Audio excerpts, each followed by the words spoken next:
Testing 1, 2. Is that better? How's that? Is that better? Ah, okay.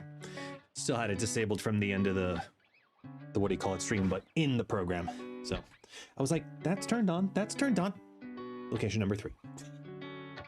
Ah. Guess lost his voice from casting. No, I did not. I did not lose my voice from casting. Thank God. I did lose my weekend, but I did not lose my voice. Kind of, sort of, but not really. Not really, though. It was, man. Overnight events are tough. Especially because, you know, I'm not as spry and not as young as I used to be. And, you know, for me, it's kind of like, I'm trying to fix my shirt here. Ugh, that's better. The old shirt. There we go. That's a little better. It's like, for me to pull an all-nighter, look, I can do it. That's, you know, I have to prepare for it, but I can do it. And it took some work. Hey, Galbrex, how you doing? Like, it really does. Robots, it takes some work. Attacking the gate. The robots. Yes, Calibrex. Good evening, EGRM. Egrem. King of Canada, thank you so much. Appreciate you, man. You and KM always bring the hype to those matches. We have a great time, man. We really do. We've got such a great, like, organic flow. We were talking about it, like, that cast for him and I, it was about 2 hours, our segment. It was so smooth. It felt like it was like 20 minutes. It was just like insane, you know? Hey, look at that, 4 months. I appreciate you. Thank you so much, man. Thank you so much. I gotta move those sounds over to that alert and turn that alert and retire that alert. But thank you so much for that. I appreciate you, White Wayne Brady. I mean,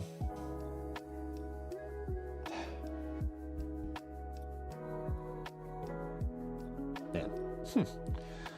Preparation for 2 days, changing my sleep schedule, getting myself ready so that way I can pull the all-nighter successfully, then have the right thing in place of like sleep in late day of, take an easy, relaxing day of.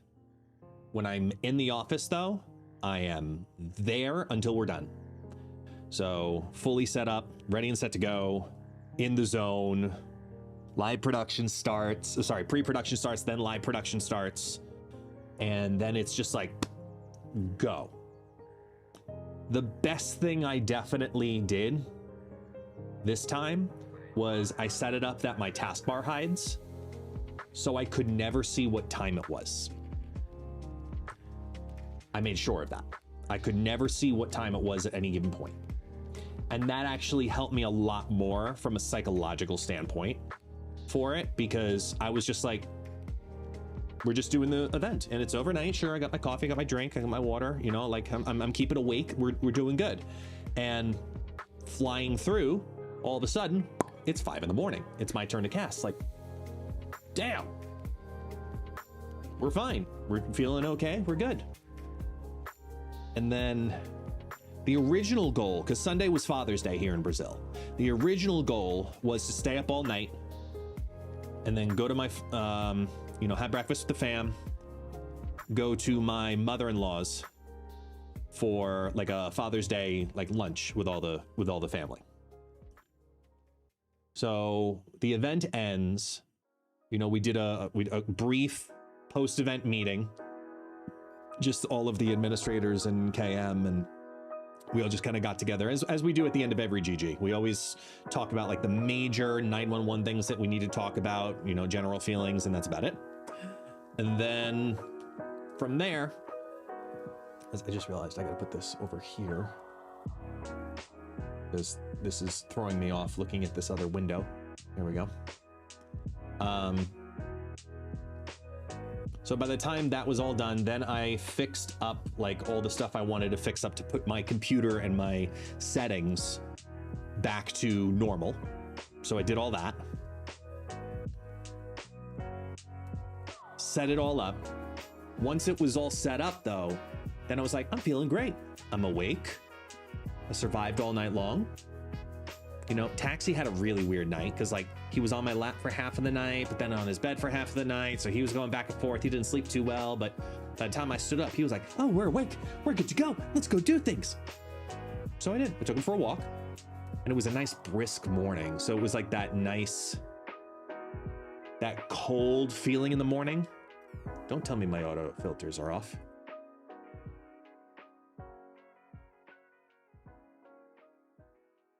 Let me see. No, they're on. Am I quiet? I might be quiet. Let me see.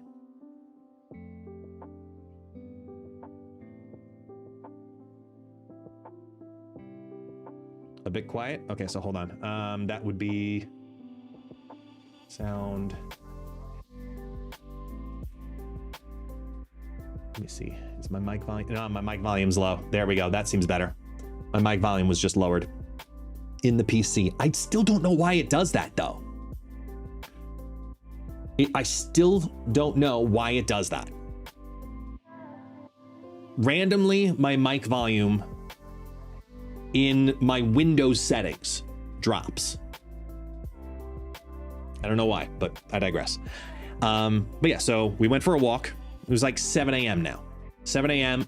Took him for a walk, nice long walk. Like I said, brisk morning, woke up. I was like, okay, came back. I know, sus as fuck. We came to the kitchen, started making breakfast. I hard boiled some eggs, made coffee, but I wanted the eggs to cool down. So I'm like, okay, so I took my cup of coffee. I'm sitting in the living room. I sit down, playing a little Marvel Mystic Mayhem on my phone just to kill some time. And then it hit me. The, hey, by the way, you didn't sleep last night feeling hit me. So I was like, well, I guess I'm not pulling the all day, all nighter.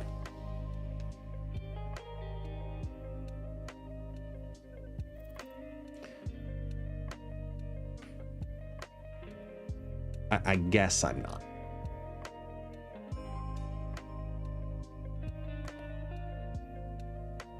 Oop, if I could type, it would help. Because I just collapsed. I was on the couch, about to fall asleep. I was like, you know what? Let me lay down. So that was about like 8:30, 8:45. I go to lay down. I wake up at around like 11. So I missed breakfast. And I see my wife and she's just getting ready to do a little workout. It's like, okay. So you're gonna work out? Okay, then I'm just gonna nap a little longer. I then proceed to wake up to an empty house at nearly 3 o'clock. They all went, felt bad that I hadn't slept all night long, so they didn't wake me up again, so I could catch up on sleep. I was like, as much as I appreciated that from like a sleep perspective, I felt bad. So when they all came back, then I was like, okay, let's at least get like a nice dinner, you know? So we ordered from a really nice place that we get every now and then. You know, we had like a little Father's Day dinner, the four of us together. And then about 8:30 hits and that same tiredness comes back again. Pass the fuck out. I just passed out super early. I was done. Then I was up at 5 because it's a school day. So up at 5, help my wife and kids get ready for school and work, and then they're off. And now I'm fully reset. I'm back to my normal schedule, my normal sleep. I felt super rested and recovered, but it literally shot my entire weekend. just like rhythm wise. Not in any kind of like a regretful way, but just like, you know, when one thing weighs so heavily on multiple days, that was what the overnight stream did. 100%, that's what the overnight stream did. Oops. What's this? 1, 2, 8, 8. Worth it, but what happened? Hey, Jess! Thank you, Jess. Thank you. Appreciate you. Hey, Swiftman, welcome in. That is 1 year, Jess. Look at you, hitting the 1 year mark. Ah.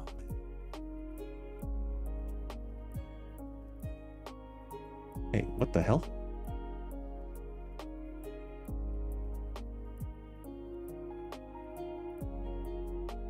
Oh, that was weird. Anyway, I digress.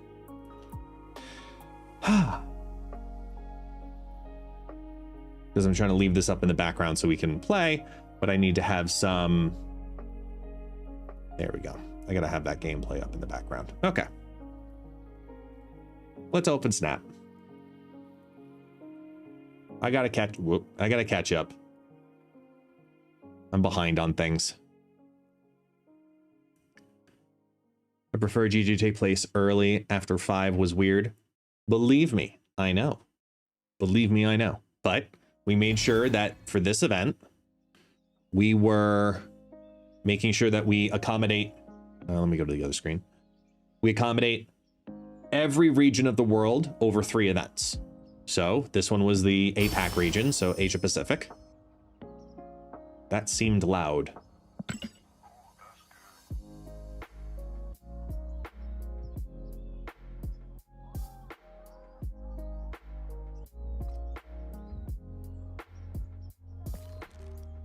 I don't know if it was, but to me it did. I don't know. Yeah, late stream. You know, I did the stuff that I needed to do today for like recapping what happened during GG.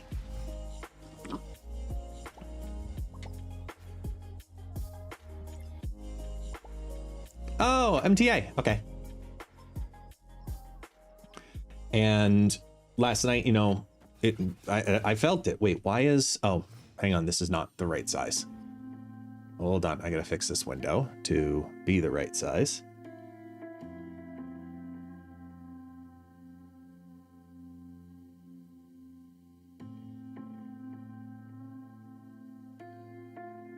No, not that. Oh my God. Come on. Here, you stay here a second.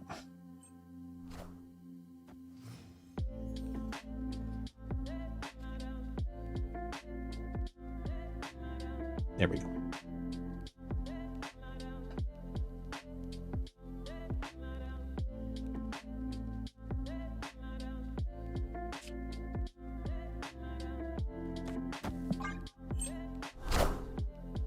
Yeah, no, that's definitely loud. Okay.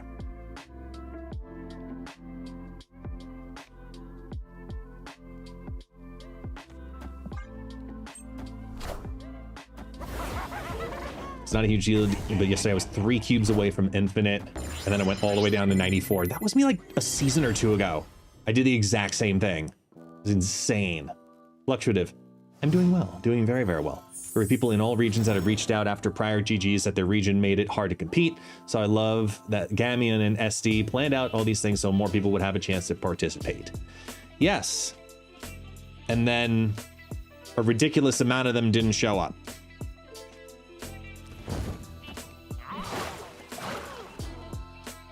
The dichotomy of it.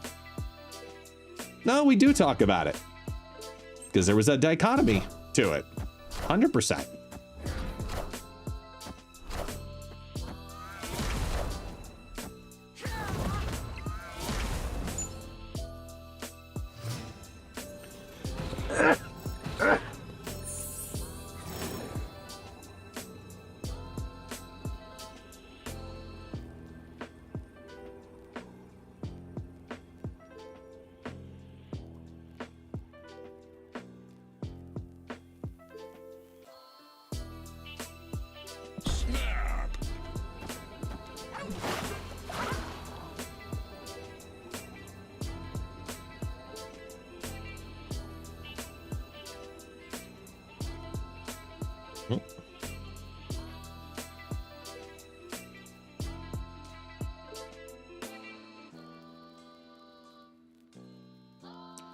Oh my god, thank you. I wasn't paying attention, I did it too quickly.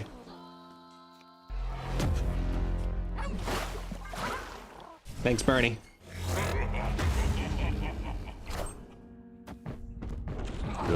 Well, we only got some of it.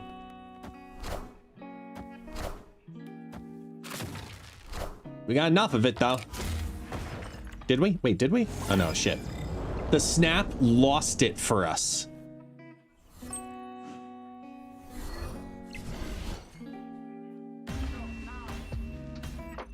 We didn't snap, we won.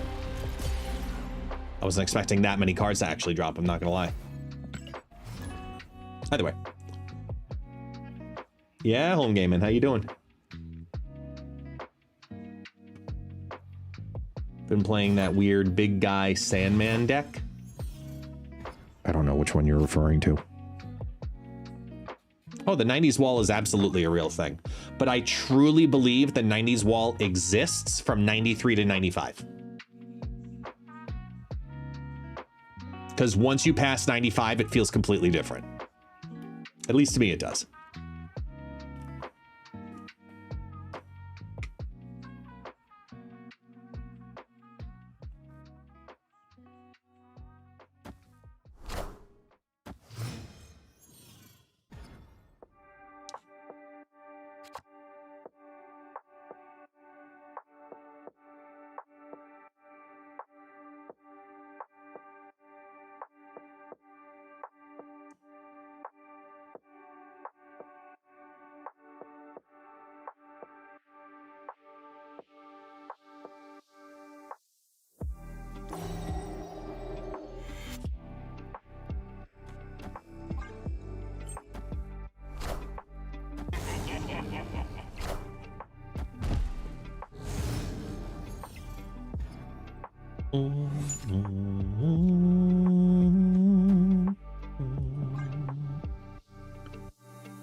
Hey, MTA, GG's. GG's to you, man. Look, I mean, it happens. It happens.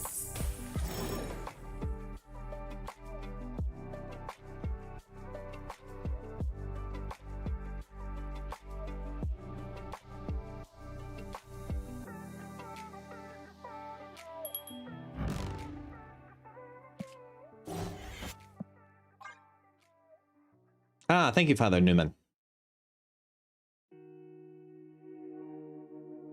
Yes, we have G-Daddy and Step G-Daddy.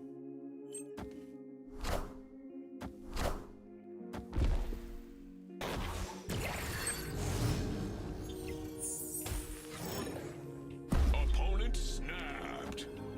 Okay.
Roswell, question if you feel like answering, no pressure at all. Imagine you're me and you're extremely not collection complete. What's a good deck or archetype to play this season? I'm missing a lot of the recent heavy hitter cards, so I'm not familiar with them and therefore how to compete or counter. Thanks in advance if you got any thoughts. I think right now, if you're not collection complete, Cerebro 2 is incredibly strong and very accessible. I think Sauron decks are very accessible because there isn't a lot of Shang-Chi right now. Comparatively, there's a couple of things. I think it's a good way to go with it. Is the overlay expected not to be showing opponent info at the moment? Oh, weird. Let me see what's going on. See what's going on with that. Yeah, it's only open to the one window. There we go.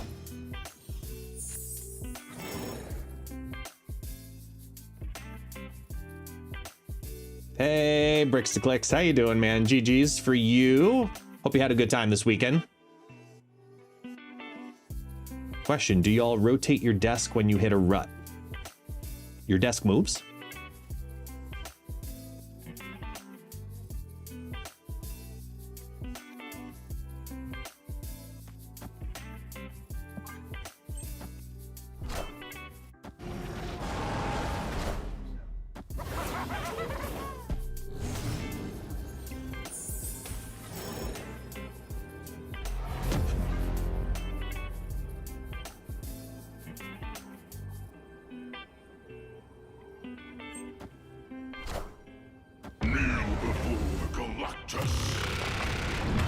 Guess what, Galactus?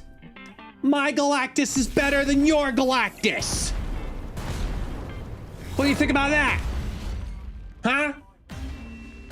Victory. What's up?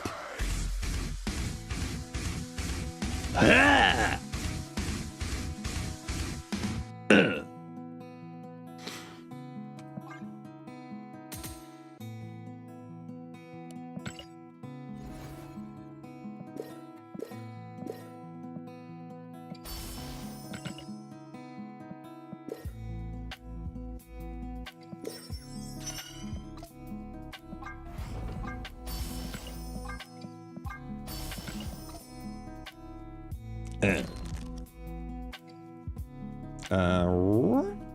Wait, no.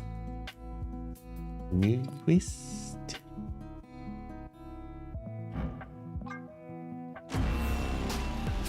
Ooh, not bad. Mastery. Yes.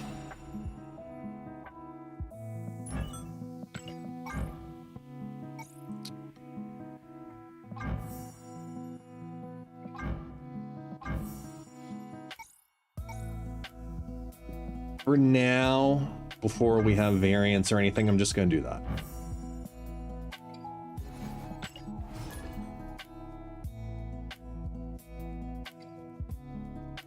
Thank you so much. I've been experimenting with C2 and C5 after my C3 deck got nerfed. Yeah, C2, definitely, I'd go with it. Yeah, if you're missing a lot of the recent, you know, what we'll call big player cards, that's a good way to go. Electrostonks are way up 100%.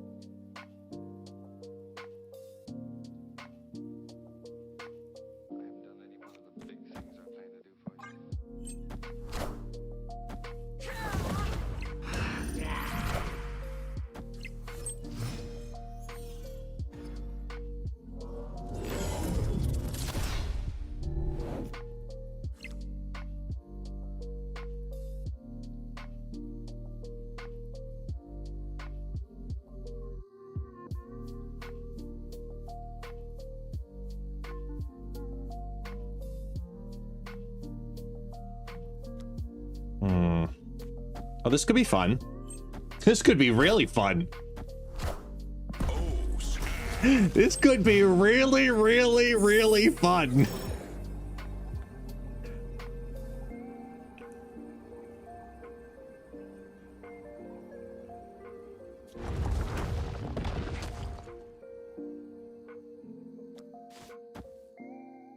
Come on.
I'm doing it. Here we go.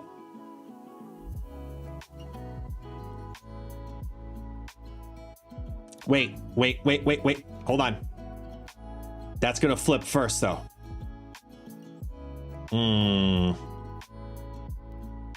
We do it. We do the other one. We do it here.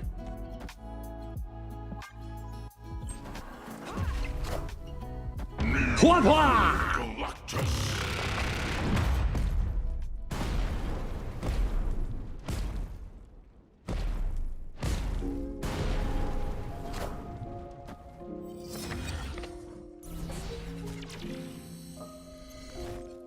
Gotta run, hun.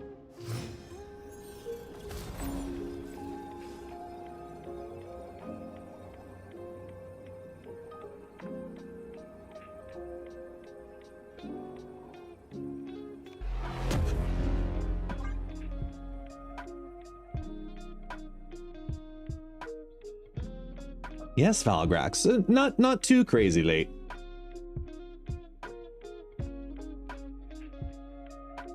Yeah, not too crazy late, just a little late.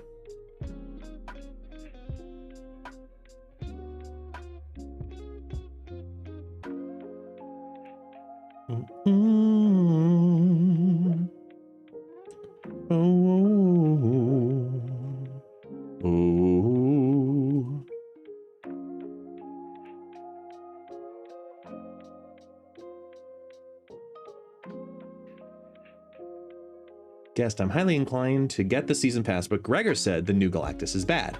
I need your opinions. I think the season pass, if you're looking to spend $10 in the game or even $20 in the game, is still the best value in the game. So if you don't get it for Galactus First Steps, get it for every other thing you get from it.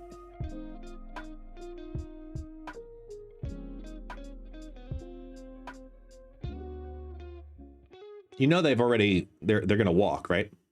Yeah, there they go. Okay. They're just bitter that I Galactused them.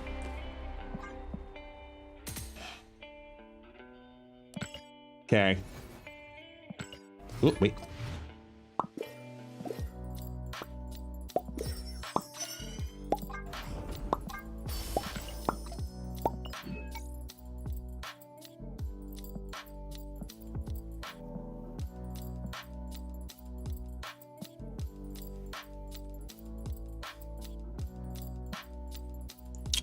Wow, that's a lot of variants. That's a lot of album variants. Like, damn.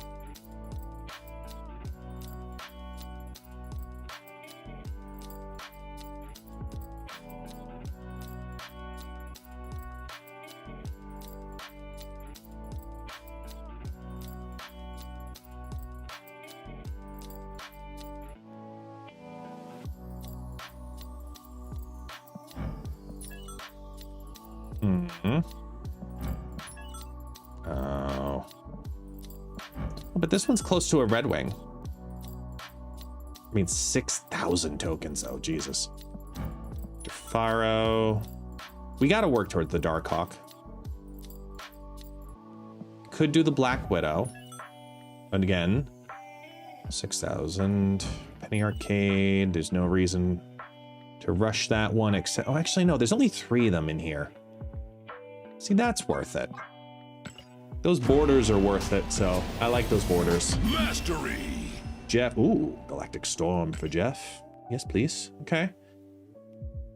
Because what I can do now is I'm going to star this one because I'm only 2-way. For Hawkeye, Doctor Strange, or Galactus. Okay. I'll invest in those. Yeah. Oh, and Ghost Spider too. Yeah. I'll wait to invest in those. Get you. Get you. What's over here? Fine, fine, fine. And we get you. Cool. As we were. I've been waiting on either the Venomized America Chavez or the Rian Gonzalez America Chavez for about 1.5 years.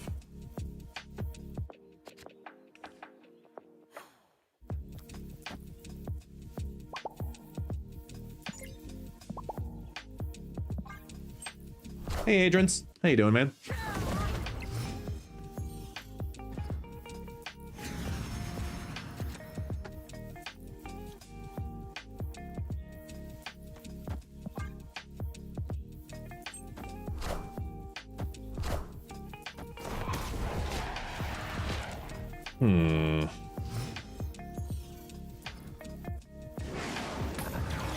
Damn it!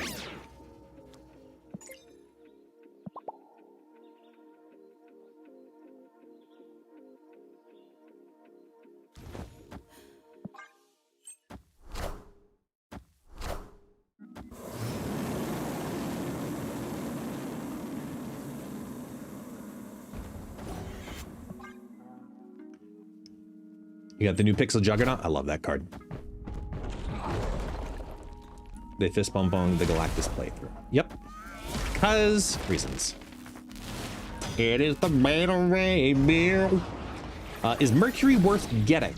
I feel like she'll get nerfed once I buy her. I do think that she's still worth getting, yes.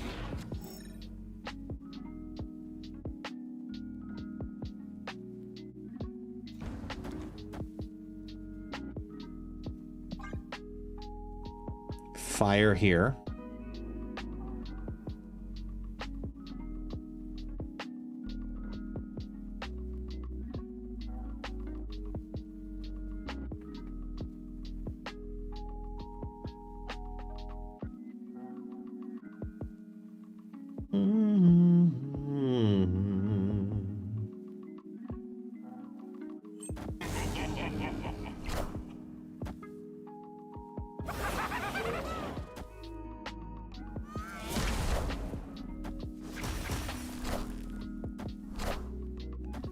The throne.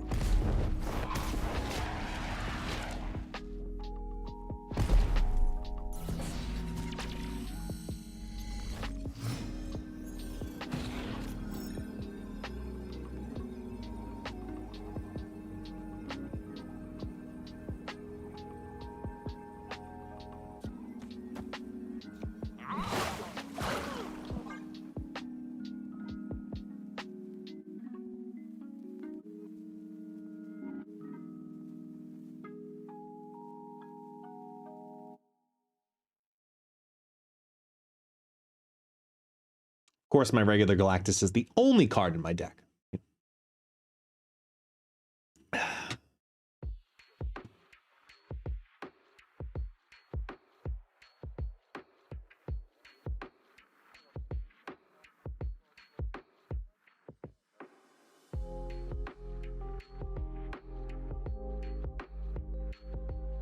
Victory.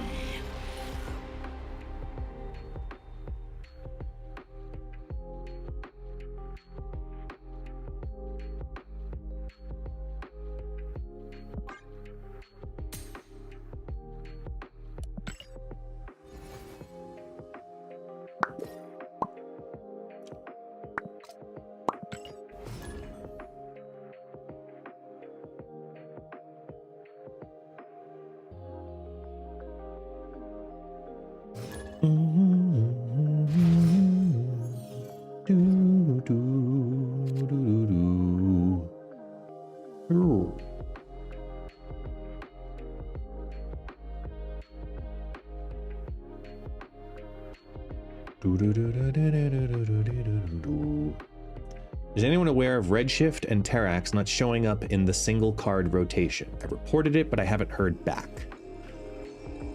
Are they supposed to show up the week that they're released? Are they supposed to, or are they supposed to be only in the single, only in the Series 5, sorry, the Series 4 seasonal cards, packs?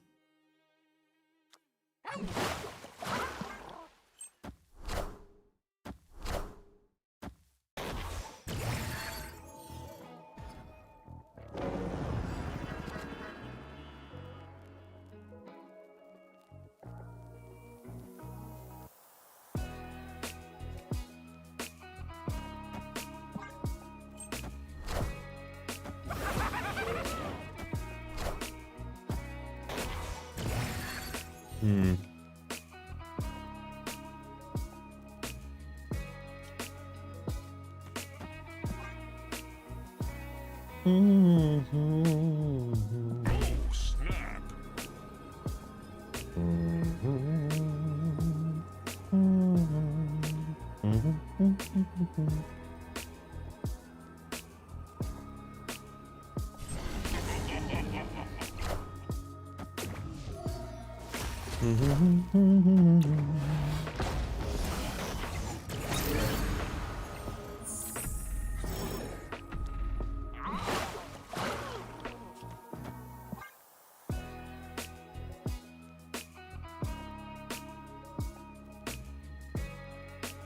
Yo, Rez, what's up, man?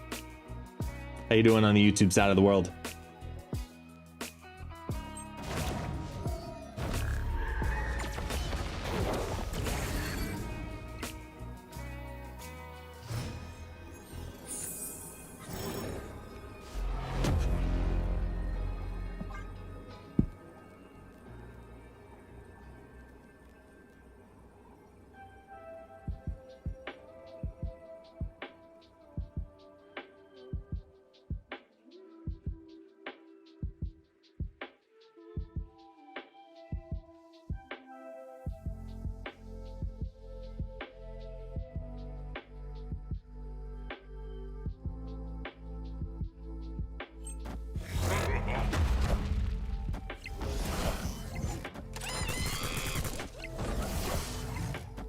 The throne. Uh-oh. We may have lost. Kneel before Galactus. What's that card behind Exile? It has to be less than 2 power. Oh no. No!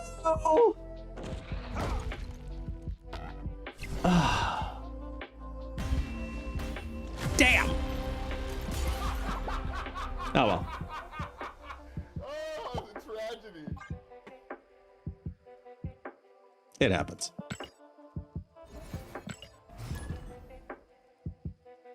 Yeah. What are you gonna do? They did a good setup. They played appropriately. Bad report. Bad report.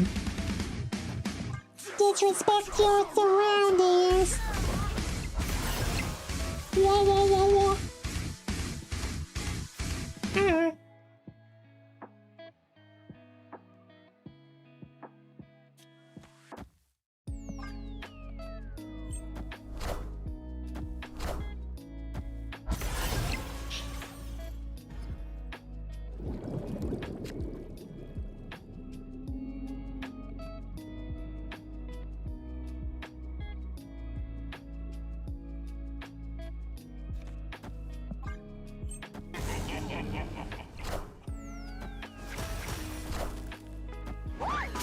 Oh damn! There's a lot of things that play in the White Room.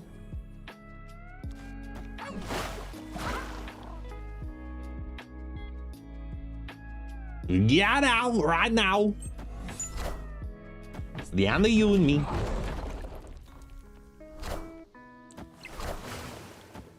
His name is Jeff.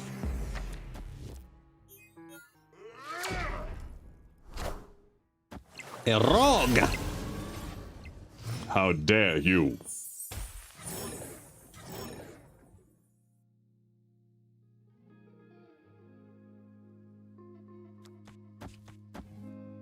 We gotta try it once, right?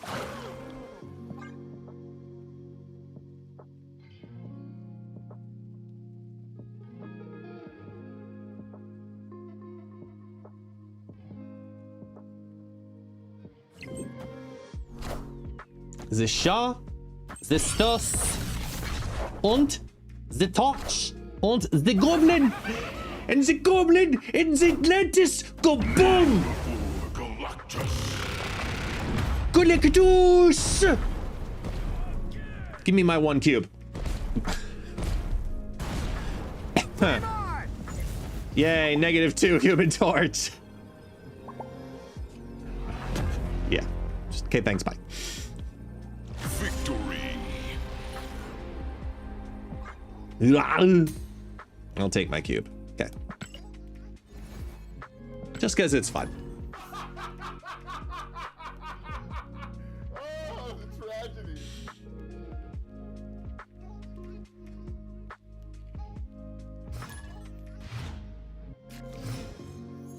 No, no, no, no. No, no, no, no. Hmm. No.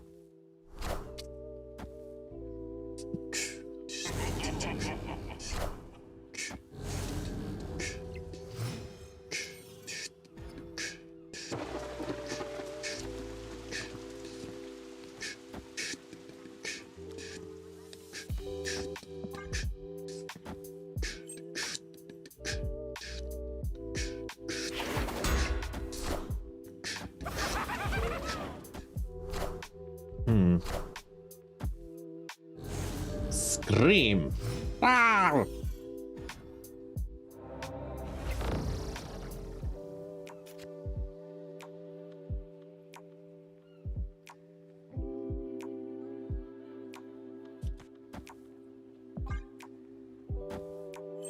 Nose! Oh, nose! Why you do the bad thing?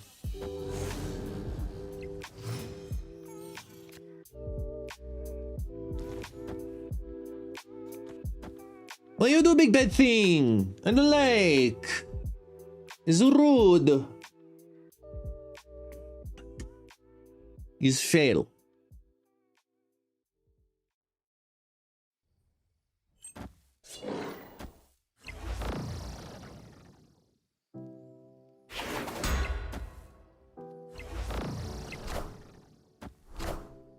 Who will the winds bring?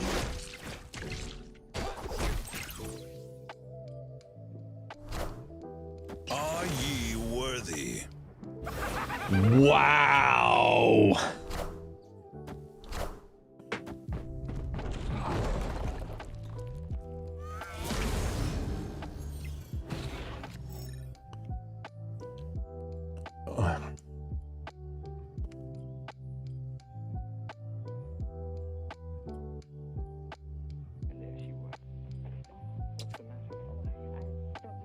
Well, one might say that sucks. Oh, the tragedy.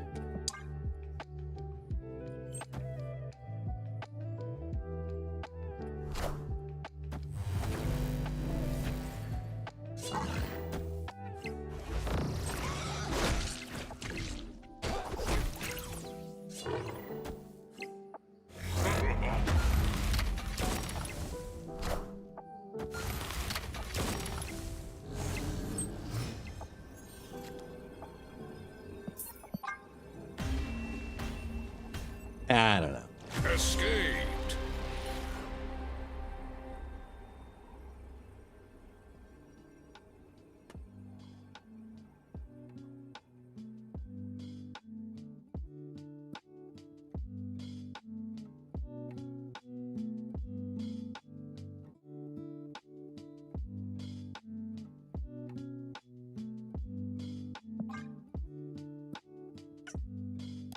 Yeah, discard is strong.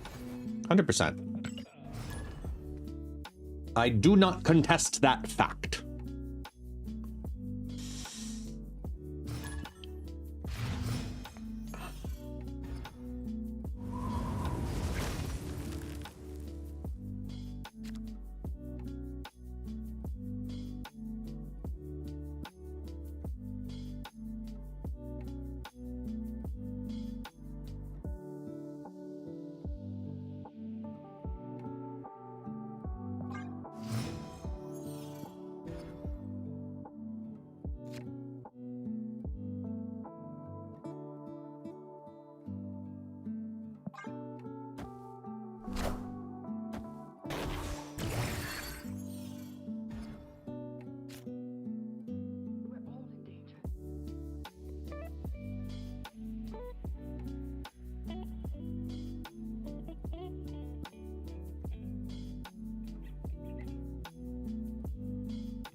I'm about this life.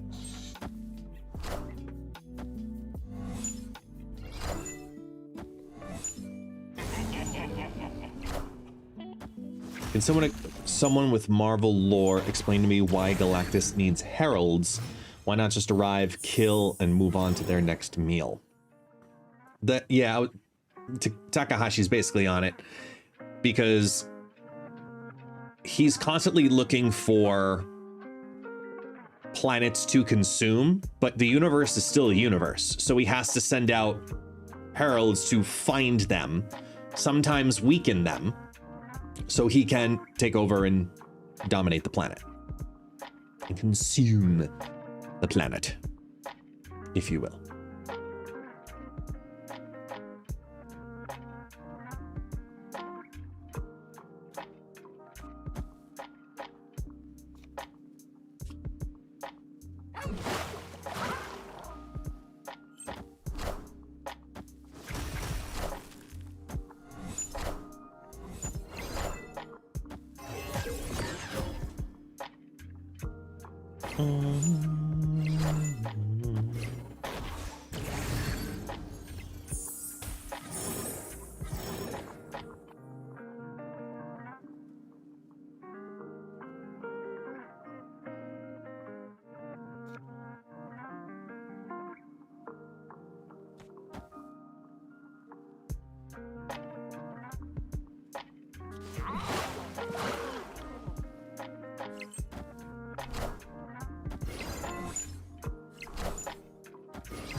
How many Victoria hands do you need?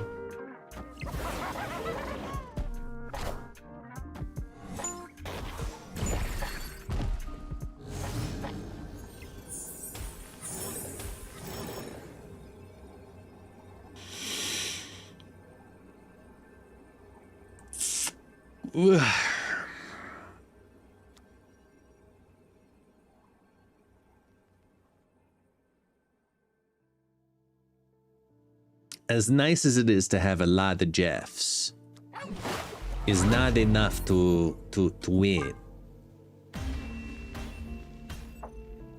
Escaped.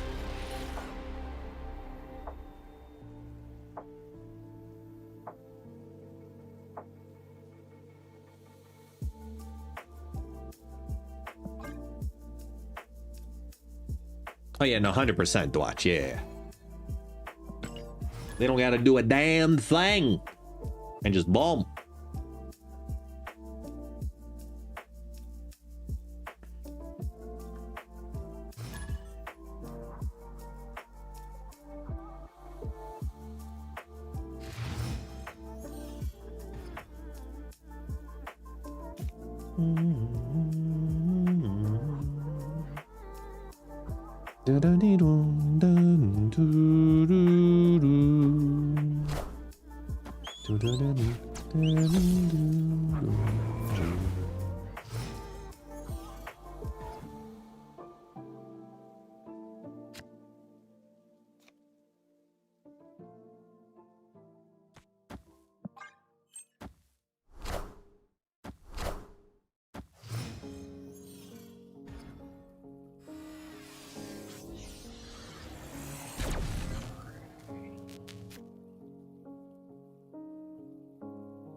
That's a pig.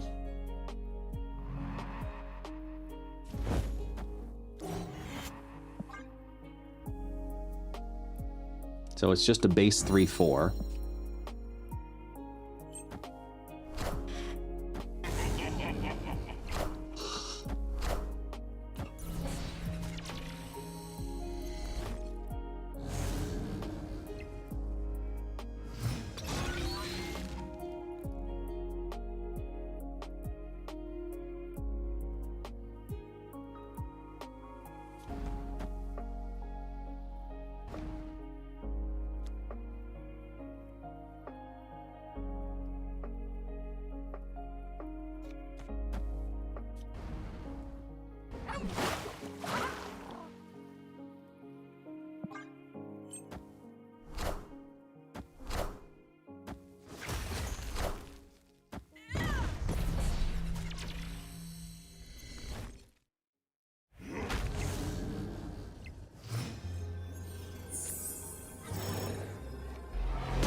Okay.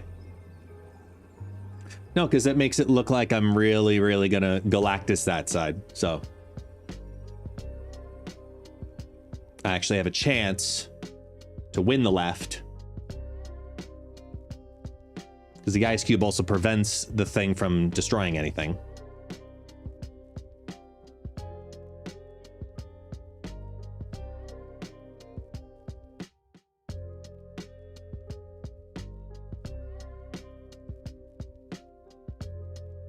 Victory.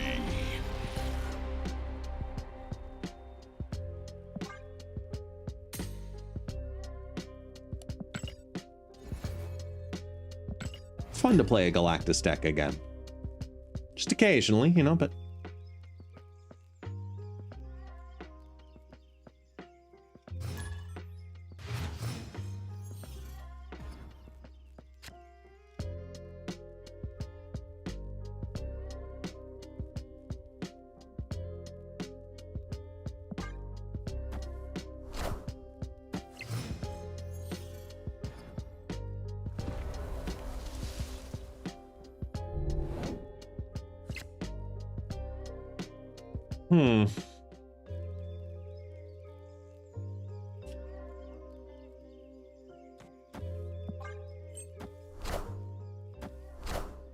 See, Huapa.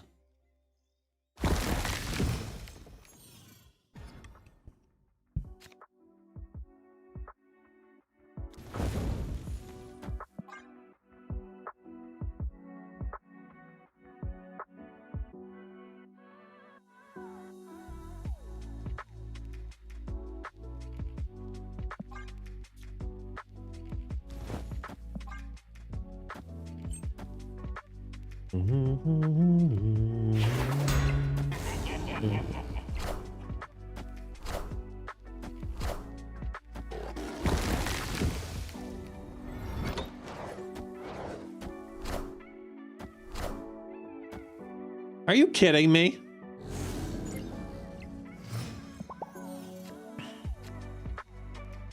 God damn it. They move the shield left into Craven. Cool.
I just thought they would invest heavy in the left.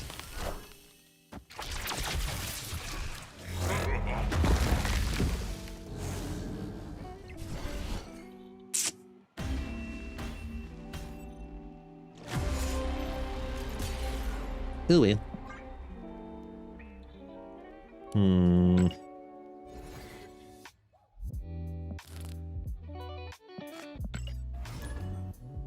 All right, we'll switch it up.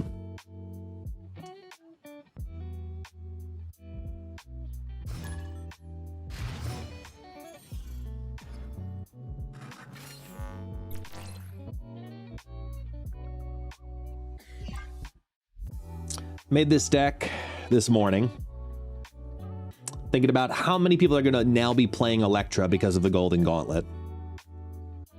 So it's a no one drop deck.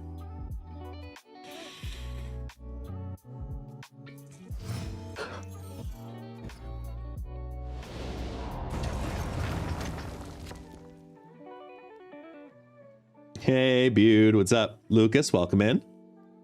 DJ Subtech, hello, hello, hello. Lots of y'all hanging out today.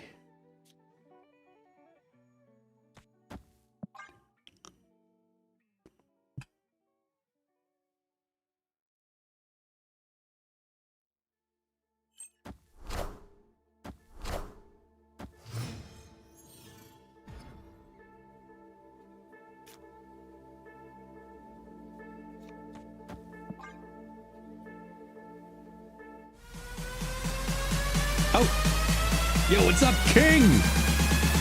Everybody get your fucking hands up. First of the week.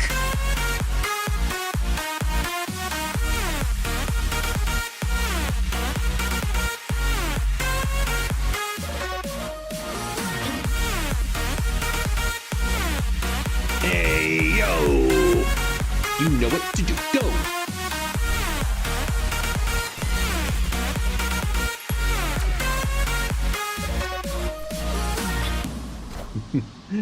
Yo, the King of Canada, welcome on in. What's going on? Rice Burner as well. Hello, hello, hello. Have you been?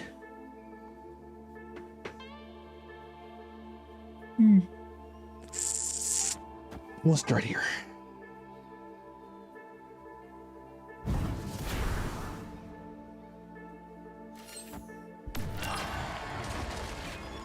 Yeah, it does. Yeah. Second dinner always tunes in for the parties.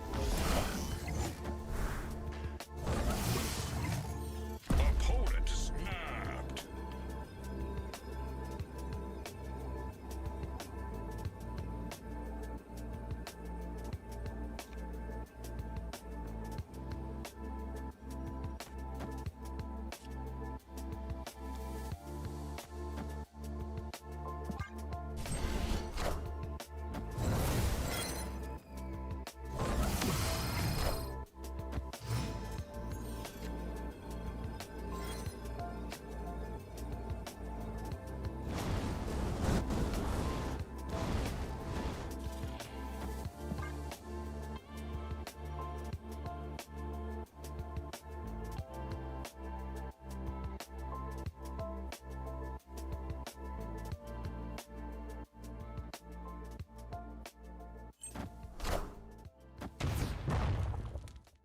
Oh, noes.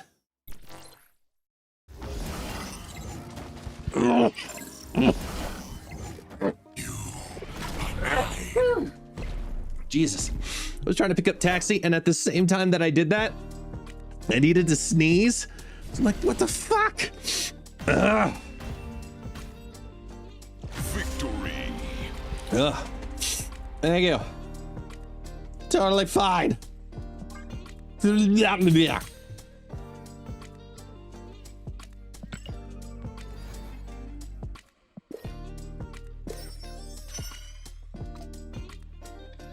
heard me.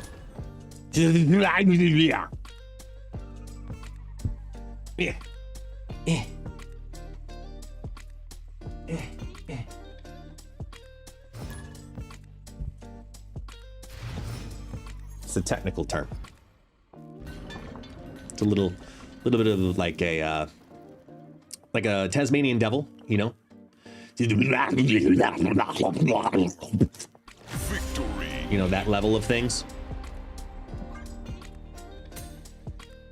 Something like that.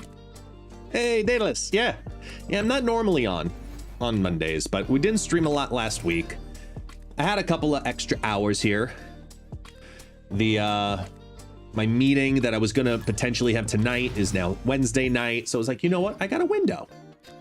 I did the stuff I wanted to get done today, so let's do it, you know? Oh, that does remind me, though. Where is, this one? Ah. Yeah.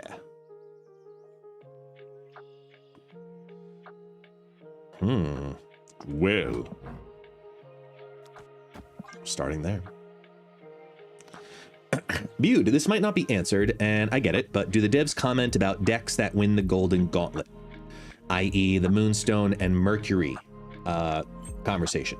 They don't talk with us, the tournament organizers, around it, but as we also saw from the last Golden Gauntlet, it did end up having an effect on an OTA. I honestly would not expect an OTA, the OTA that's happening on Thursday, to be affected by this Golden Gauntlet, but maybe the one after.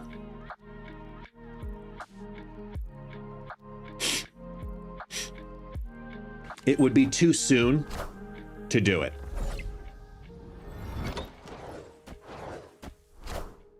The Daredevil. The Daredevil. Sorry.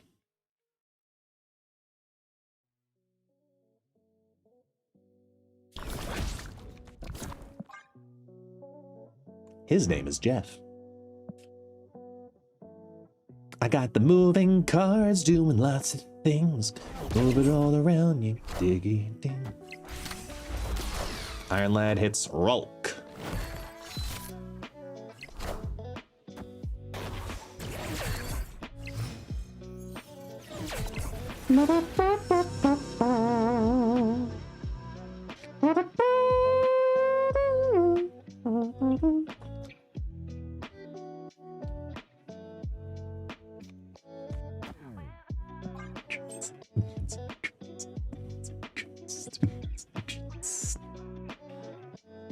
Electra's never getting a buff after this. Yeah, exactly. Exactly. Electra's mainly good because everyone's playing Hydra Bob and Black Cat and Sunspot. Don't forget Sunspot. It's just as important. Mobius, you twat. How dare you?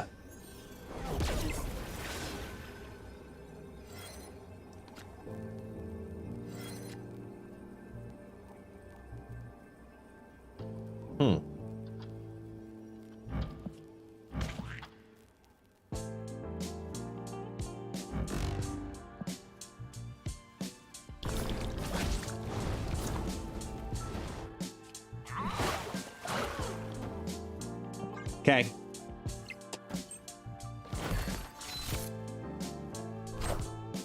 Beep.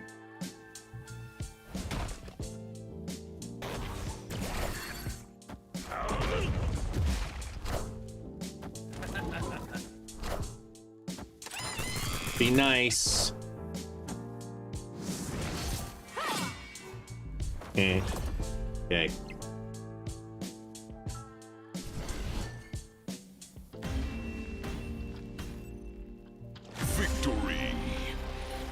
Electra's mainly good. Wait, sorry. Let me catch back up here. I'm not surprised that deck won. It's remained competitive since Captain Carter was released. Since we didn't see Agatha in the top 16, we clearly need an Agatha buff. We clearly need you to please be quiet.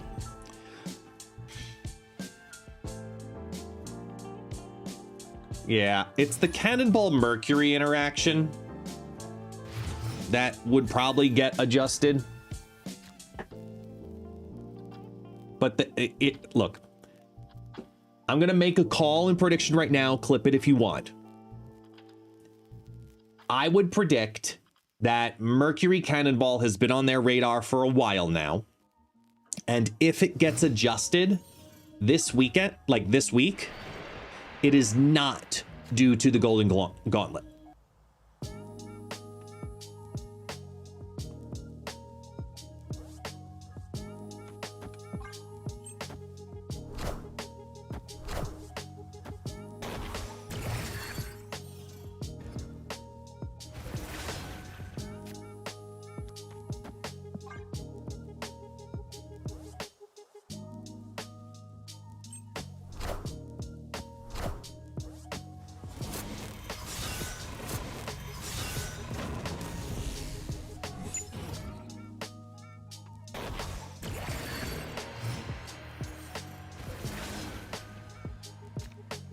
Opponent snapped.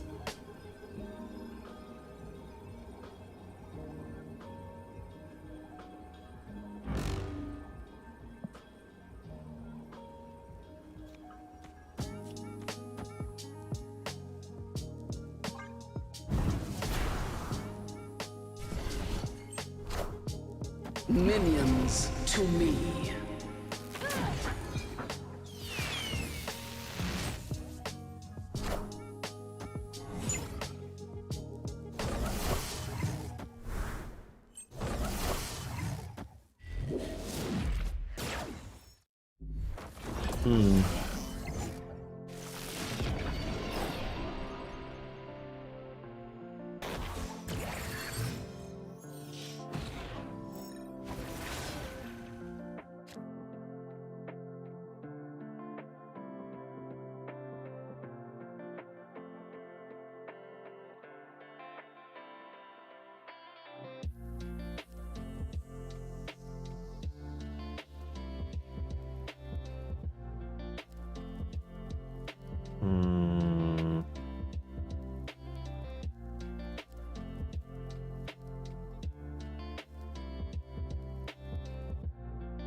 Five, 7, 9.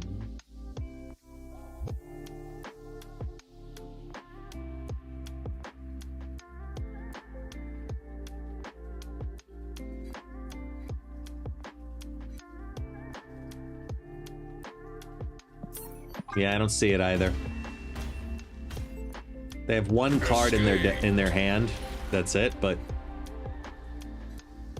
even with Redshift and Scar gone and it being a Black Knight, it's like that floats. Even with a hit out or a destruction, I can't win two. So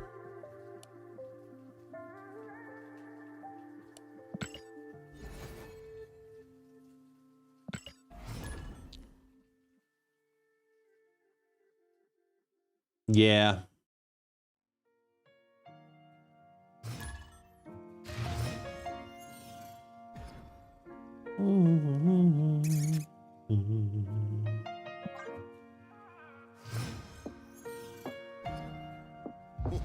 This land is always changing.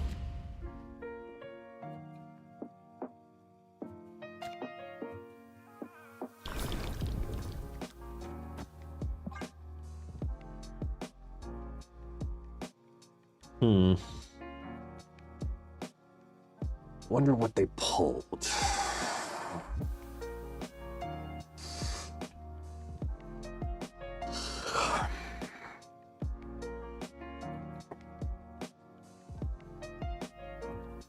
Hot take, rescue beat needs a buff. It's not a hot take, I agree with you.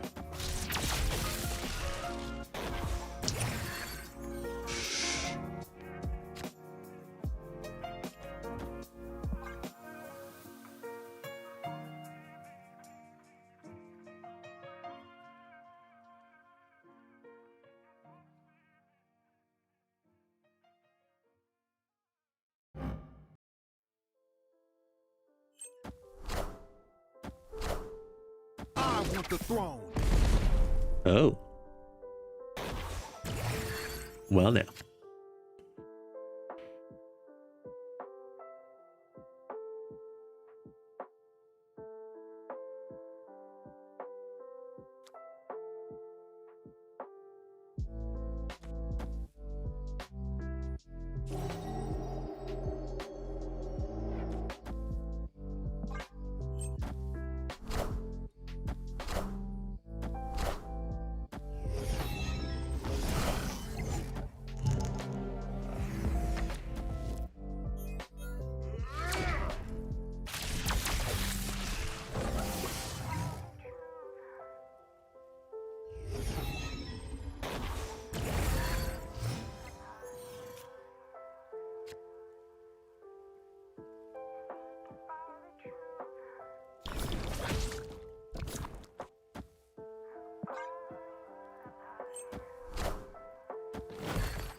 No.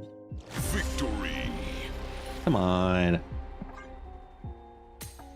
Don't even want to play against it? Why? Whoops.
Free from work. Hope the tournament was fun. Hey, Lori. Yeah, it was fun. It was fun. They had a good time.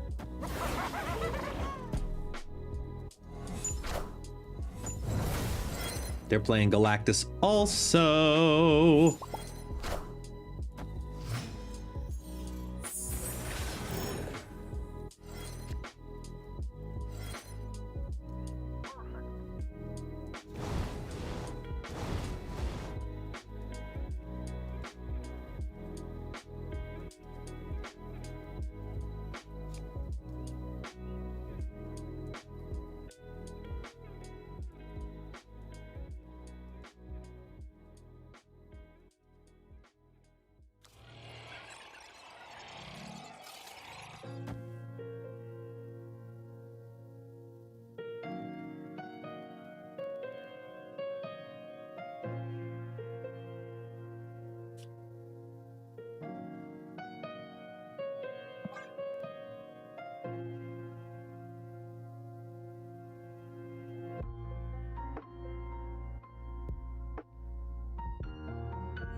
If it landed mid, we had it. 50-50. It was a 50-50, 50-50. I need different music.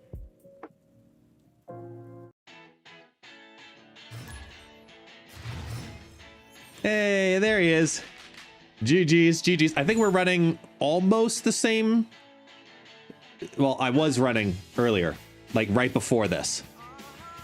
I was running a variation of the double Galactus as well. Yeah, I was running a Hellion version.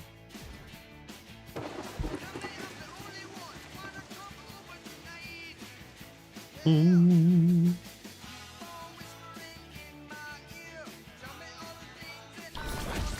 Mm-hmm. Come on, Gladiator, do something right here.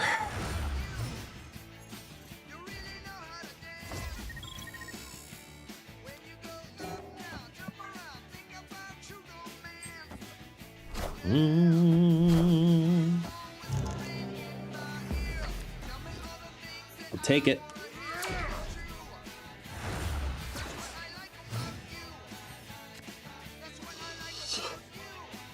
Hmm.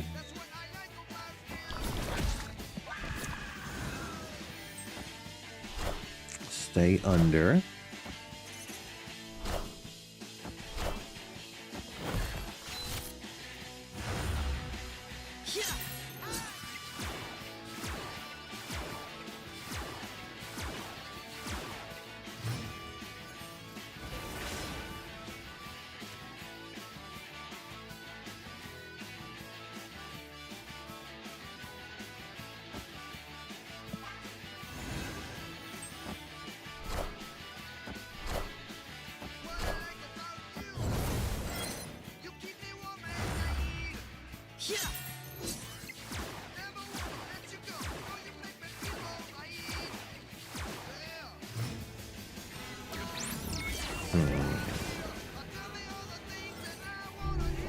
Oh, shoot, that's right. I have my music all messed up.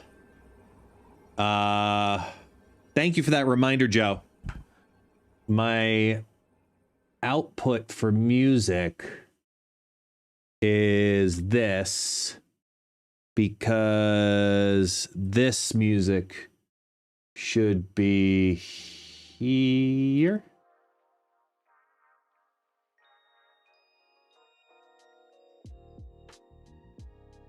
Joe Hernandez coming in huge on the YouTube assistance. Forgot I had the same music player playing through earlier.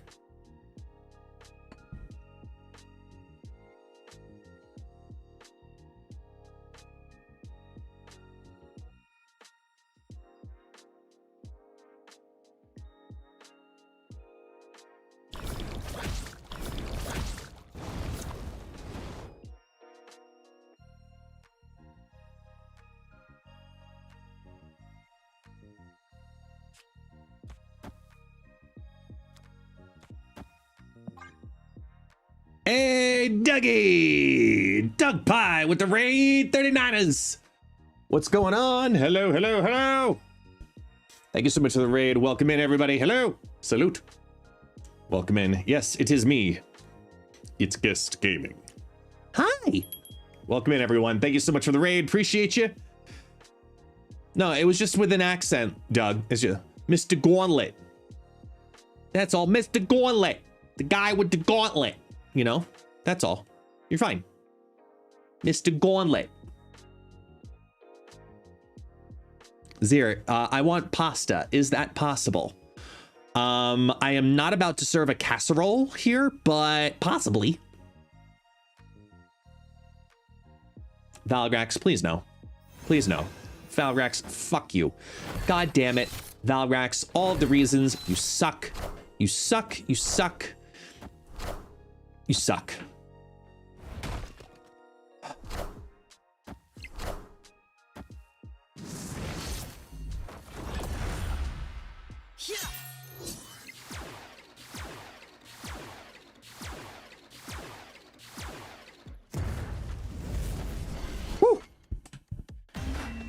But fine.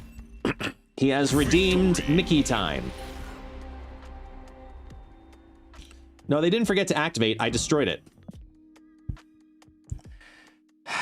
Fine. Hang on. Countdown. 5 minutes.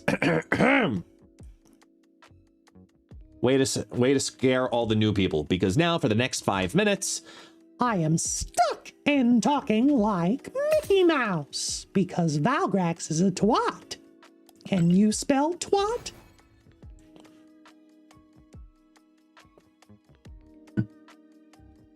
Well, fine. We're gonna play Marvel Snap and slowly scare all the new viewers. I'm gonna lose all of my followers now. Yay! Oh, I'm sorry. I got my Brazilians wrong. My apologies. Ha, ha, ha.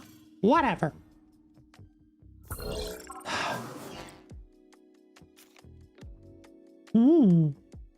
Captain Carter's an interesting card here.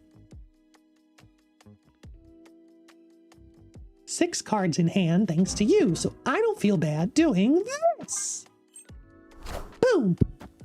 We must clip it. Ah, we're clipping things now. Just not my tail, please. Ah, oh boy. Ah, this isn't good. This isn't good. Come on, Merlin. Ah, do the right thing. Do the right thing. Eh.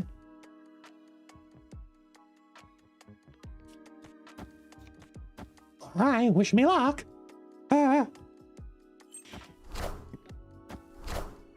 One. Oh no! Ah, nuts! Ah, well, fine.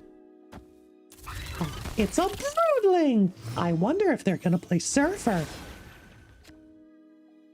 I think now's a great time to play Sarah. If I had more room! But fine, fine, fine, fine, fine.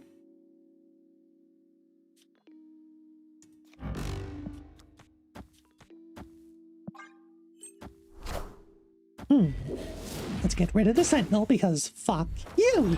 And then we can play Captain Carter. Get some extra power on the board.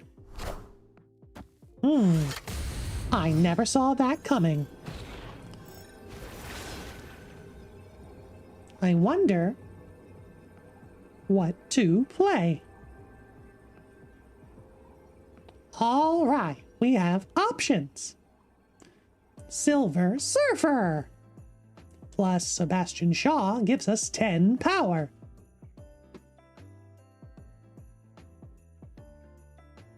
I think we win.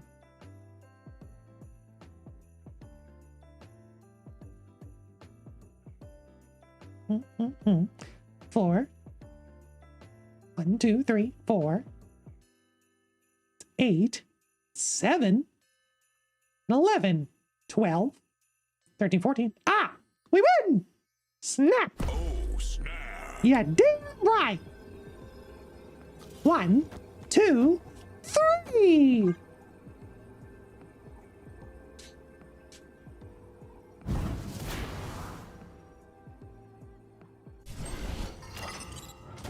Here we go! Stereo. And a hit monkey.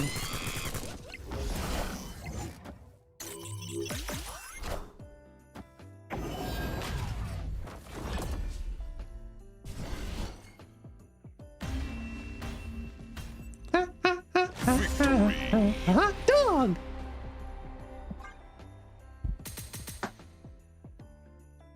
Well.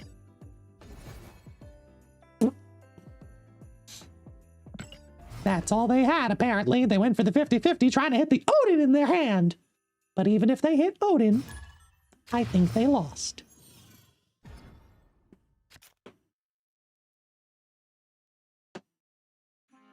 Yeah, exactly, Dwatch. Right. Uh-oh.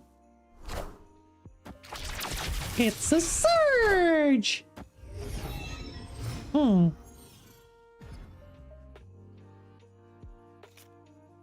I mean, dangerous things are about to happen, folks. Like, really dangerous things. Surge into brood. Uh-oh, Silver Surfer time! Opponent snap. Ah, son of a bitch. That's fine. We can do this. All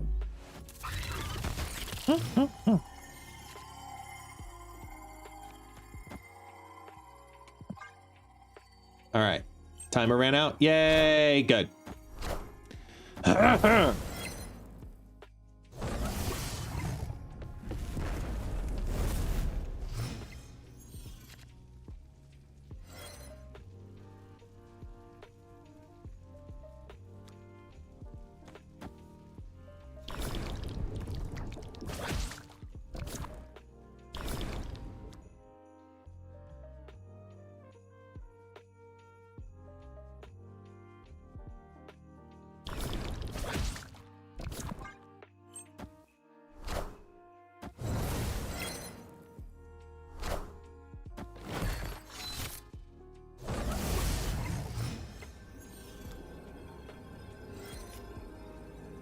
Gah.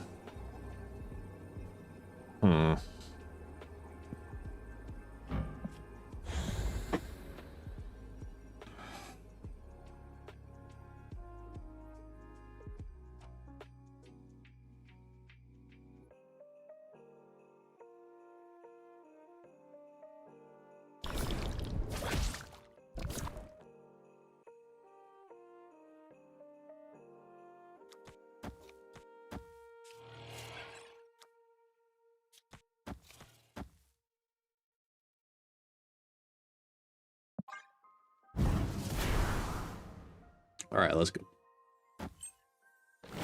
We can win the left. That's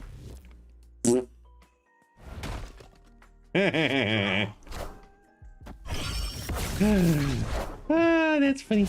Okay.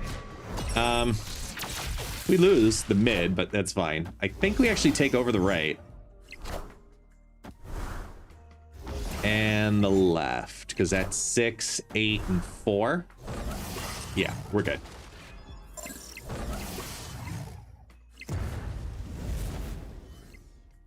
Oh, wait, no, I forgot about Human Torch. Shit. 8 goes to 18. I'm gonna be short by 1. No! Damn it, Scotty! Gah! It's all the Human Torch's fault.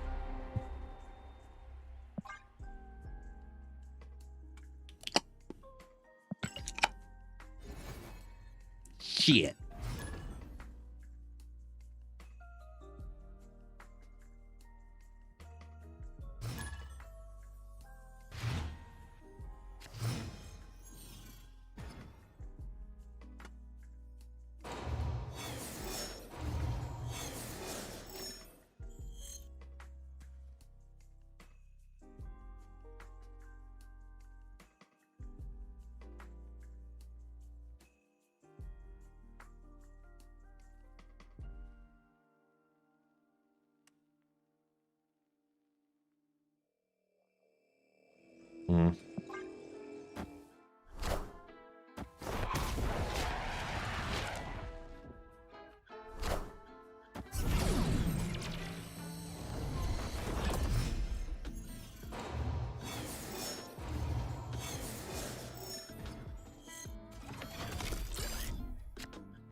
Goodbye, Stardust.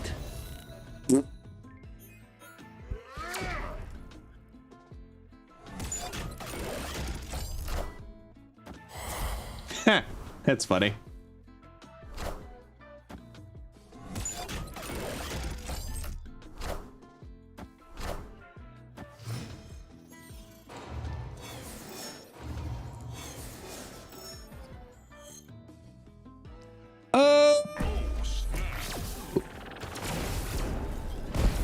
I love it. I love it. That's funny.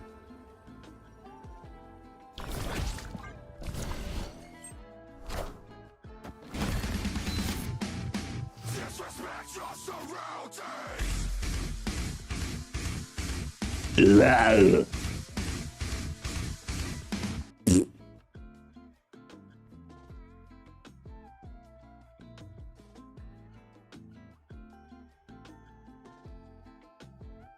If they're Merlin, Viper, Hood,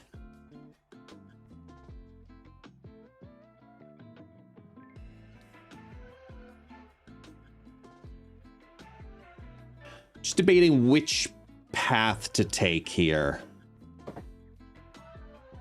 for 3 cards, and I think it's Bishop, Cannonball, Sage.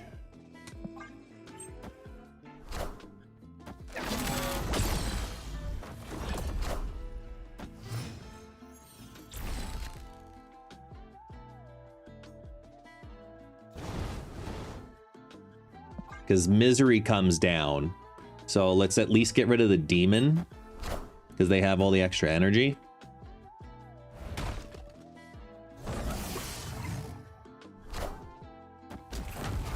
Ooh, hello. Wow.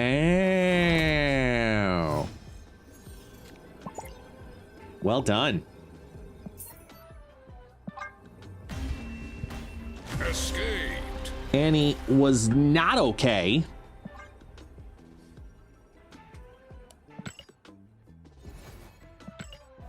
Hello.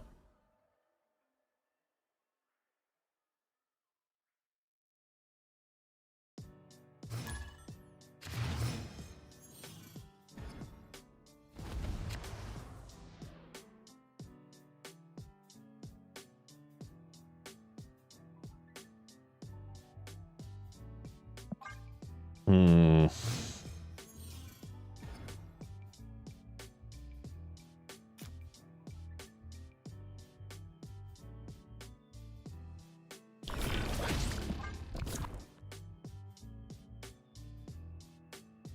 Hmm.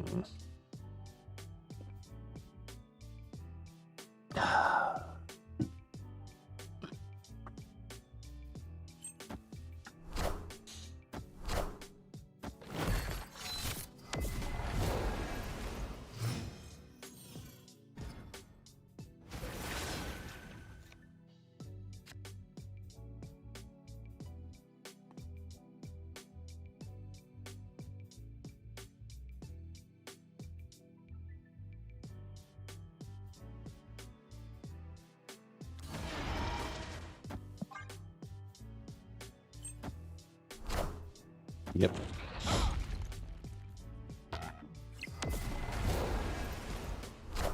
The Djinn clogs their hand. Then I can play the Maximus safely.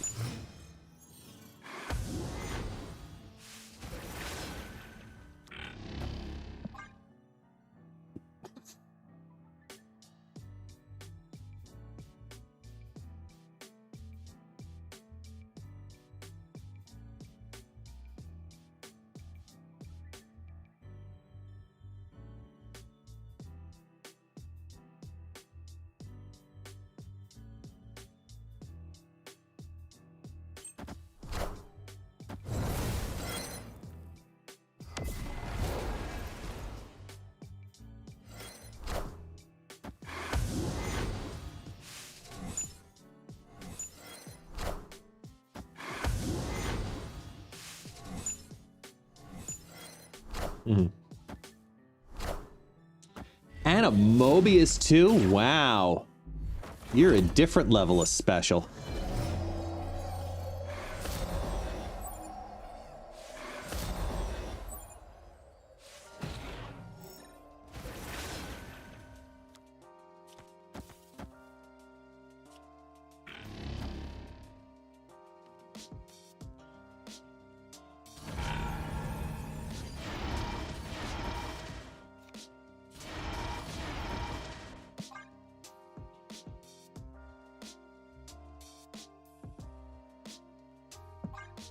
Actually, we don't use that.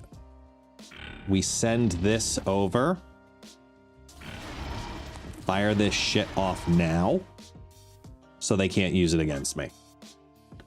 Because I'm going to have prio, most likely. So I'd rather have single card winners and have one lane feeling really good. With a load of energy to go. Where I still could get Cannonball. Oh, that's a lot of things that they're just going to get back.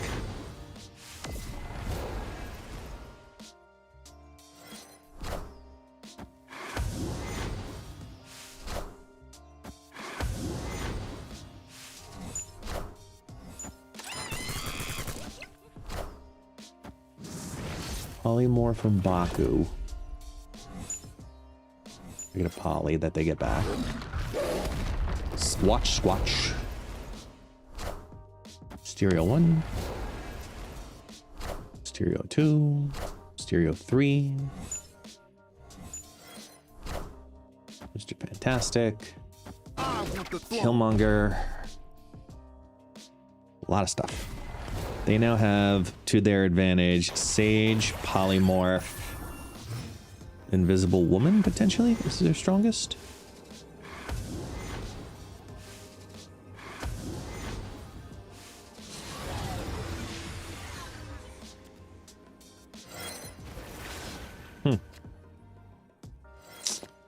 Well. Well, that's not good.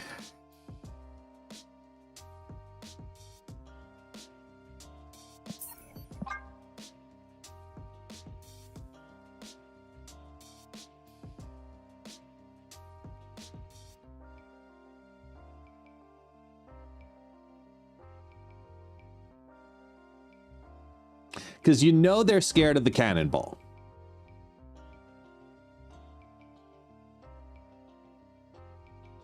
I gave him a Sage.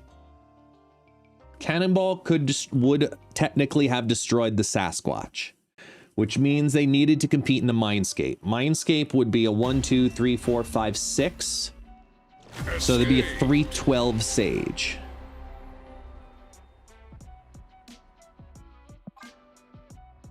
Create in the right.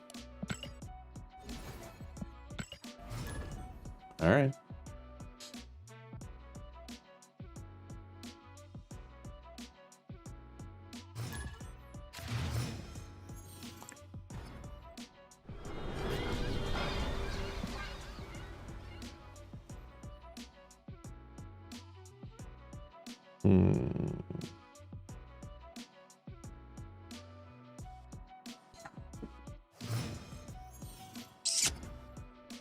I wonder.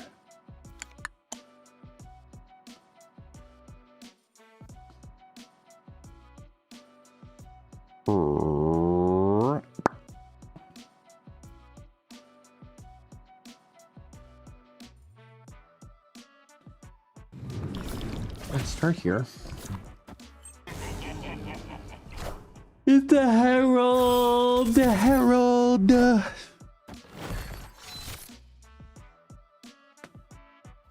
It's the Herald! The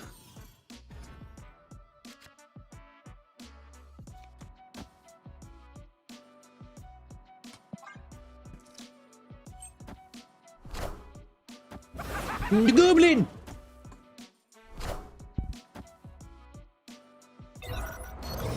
They done Goblined.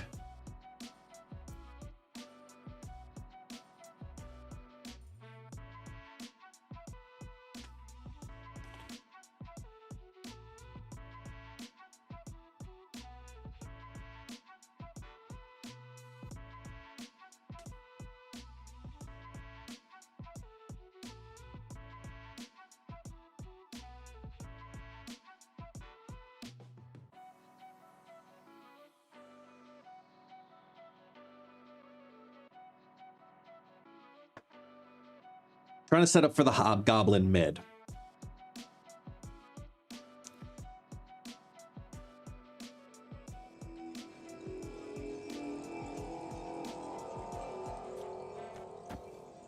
Because it's gonna happen.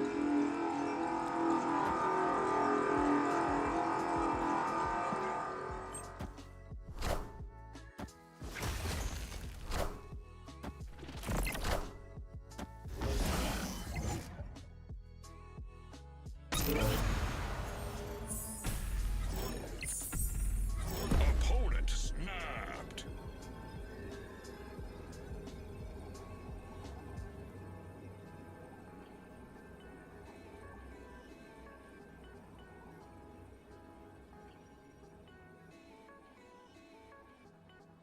Yeah, the question is where, though?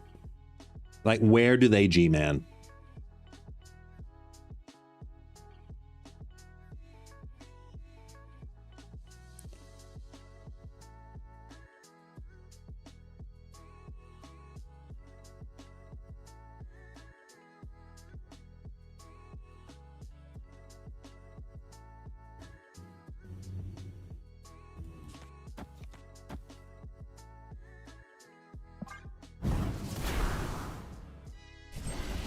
Okay.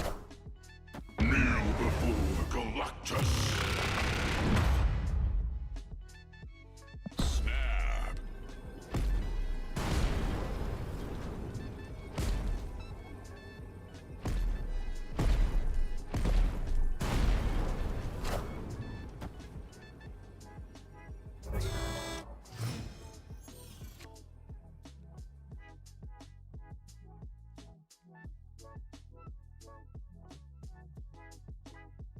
It's not dumb.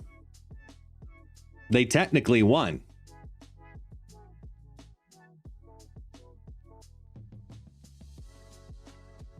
And I can't retreat because it registered after. So I'm going to lose 8 here. And they play Jeff.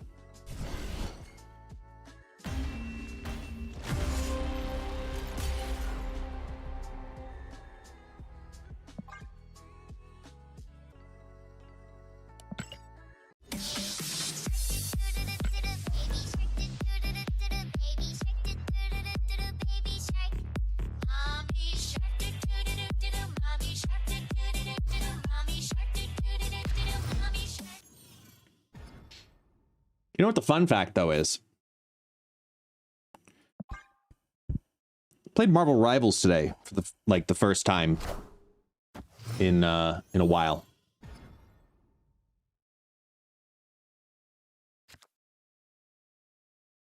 And I'll say confidently, yo, I climbed.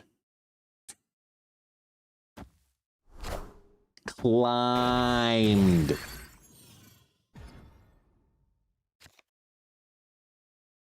It was good. It was really good. I went from silver 2 to plat 3. It felt good. It's gonna happen all the time? No. Did it happen today? Yes. I'm gonna fucking take it.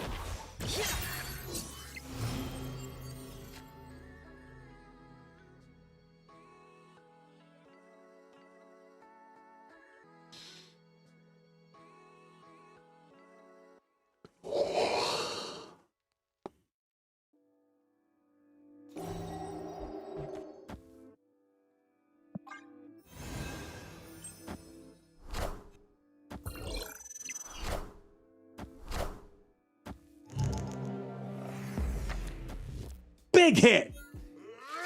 That was a big hit. Move the Bob out now.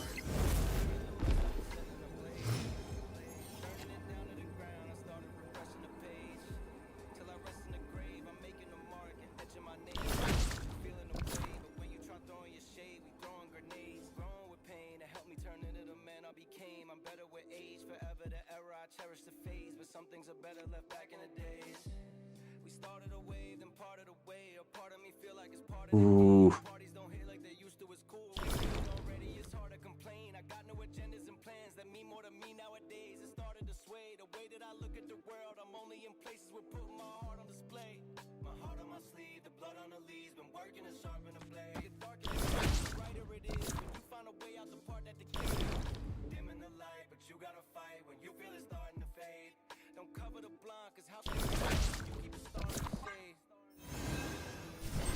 We're gonna compete mid and right, mid and left. Change of plan.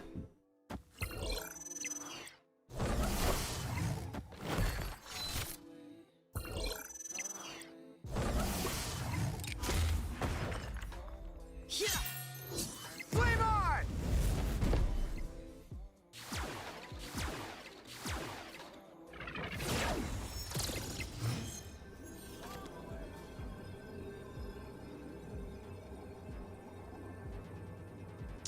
Actually, is there a world where, no. In this world, they play 2 cards. Cheapest combo they play, they have the Havoc down, the Athena down. So it's what, Fantastic Car and something else, right? So even if they float 1, that's gonna go up 3, 4, upwards of 10 due to Marvel Boy.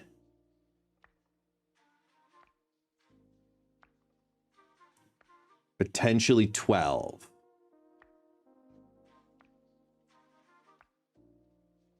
So if I do 4, 5, 6, 7.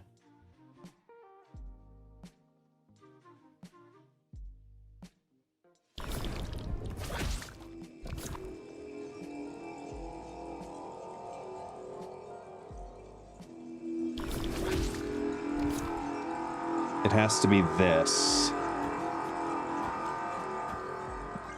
And hope on the hit in the left.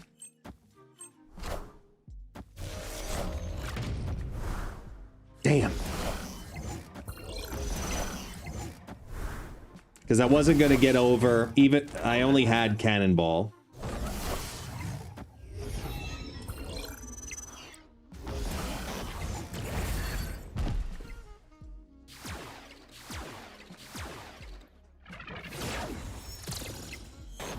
Gotta run, hun.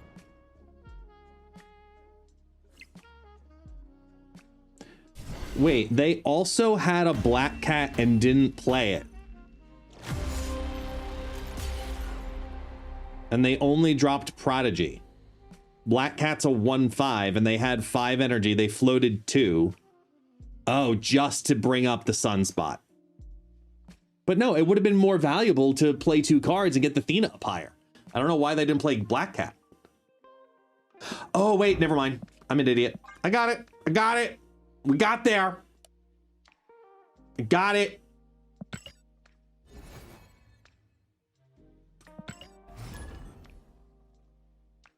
Fun fact. KM Guest is going to be on a podcast.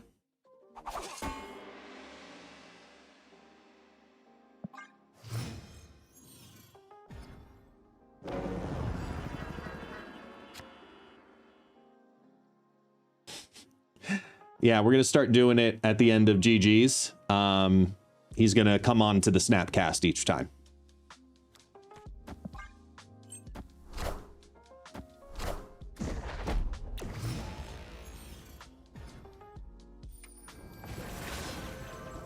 Yeah, it should be fun.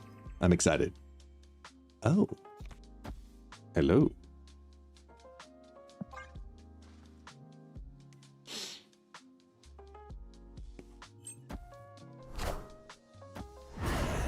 Robots are attacking the gate.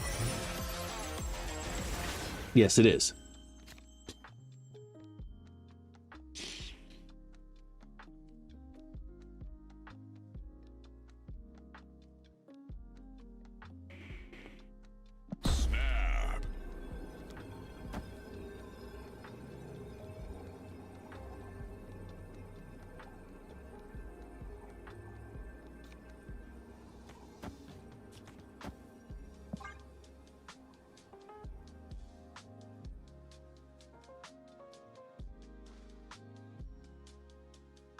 Just fun fact.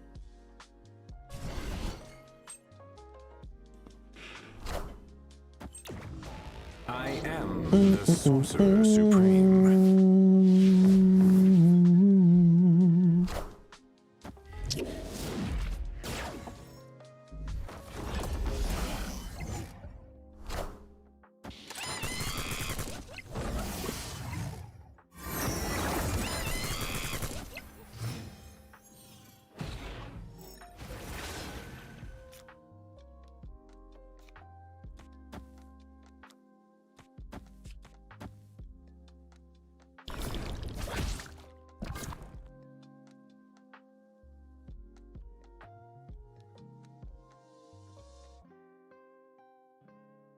Nice. This is very nice. This combo here is very, very nice.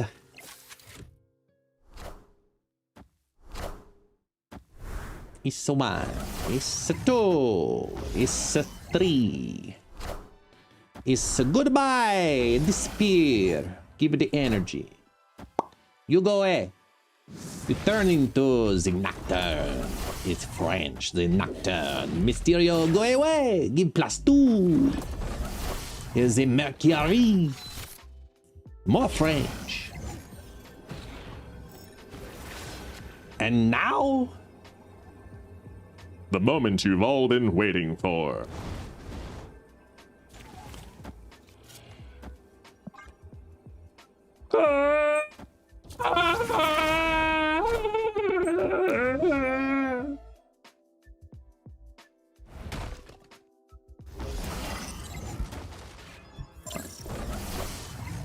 I see the way.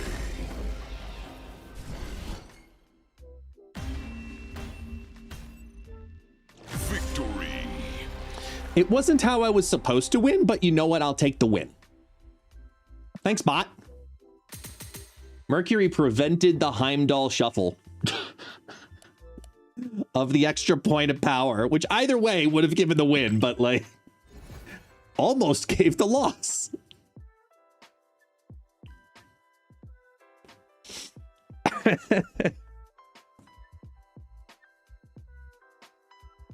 Where's my... There.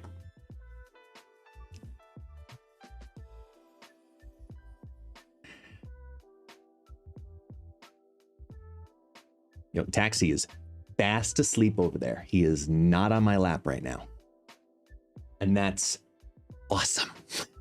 You know why? Because I'm going to be really busy. I put it off long enough. I think we finally need to do it. I think we finally need to do the modern day full Series 3 tier list. I've been putting it off. We had the Golden Gauntlet. It was taking up all my time and then other things. And I've just been, oh man, I've put this off for way too long because it just seems daunting, right? But we got to do it. We got to do it. We got to do it. So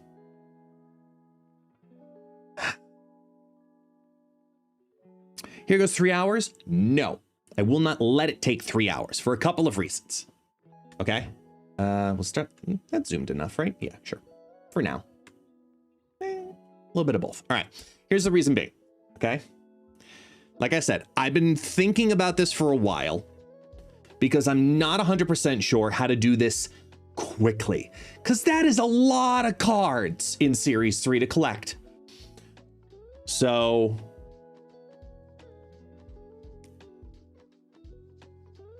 in the first tier list we did the Series 5 and I flew through it. And then I got complaints that I like went too fast through it. Then on the other end of the spectrum, I did the Series 4 tier list, took more time to explain it, and people were a lot happier because it's a much shorter list. But I'm going to listen to my Series 5 gut here because I don't think anybody wants to watch this much commentary on every single card. So I'm going to find like very specific ones I want to talk about, probably more than anything else, and just start yeeting cards up top in some capacity. Just simply yeet. They're gone. Ones that jump out to me right off the bat. How about no for Baron Mordo? Sorry, just he's immediately going there. Just because I see him at the top and he's awful. Ghost, same thing. I don't think Ghost has a home, and no. Other ones that feel really bad, because it always feels, it's easier to find the cards that feel bad than the ones that feel good. I'm leaning Martyr, maybe here, but I'm leaning Martyr just because any card that makes you lose ends up bad. Spider-Man 2099, another one.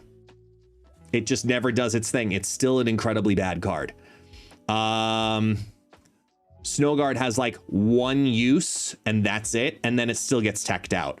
Rock Slide, another one. Now that Terrax exists, it doesn't matter. In the quick grabs for the bad feels, yeah, Rescue, definitely. Rescue, like, desperately needs a rework. Drax, awful. Where's Groot? Sorry, Groot, hate to tell you, you're just as bad. Oh no, your earlier series. Your series 2 or lower. That's a different video. I'm gonna put Crystal here too, because I think they're so scared of her being good that they just keep her as dog crap. And yes, I know some of them are older images, like Black Cat says 2.6, but she's really 1.5. I get it, but you get the idea. We're filming this when this is the second week of August 2025. We're fine. You get the idea. Okay. I am gonna add, actually, I think I should add another section here specifically. Again. Yeah, I think we're gonna. How do I add a... Can I add another? Oh, there we go. Add a row below. There we go. And this I'm gonna make blue. No, blue. Yes. Archetype definers.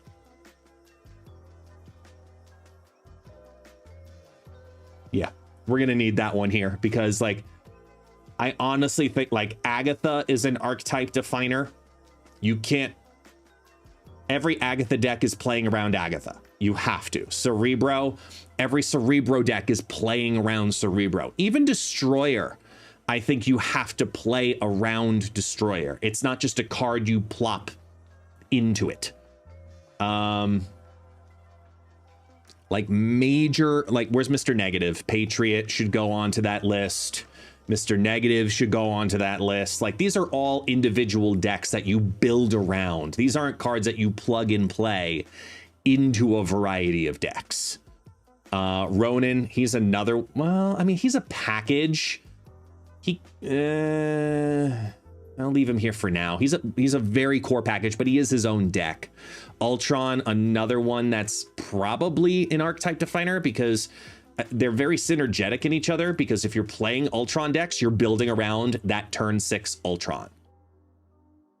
Similarly to Doctor Doom. Like, these three here, we may have to make more categories, but that's how I end up feeling about those. Like, you build around those. Null, another one. You build around those specifically.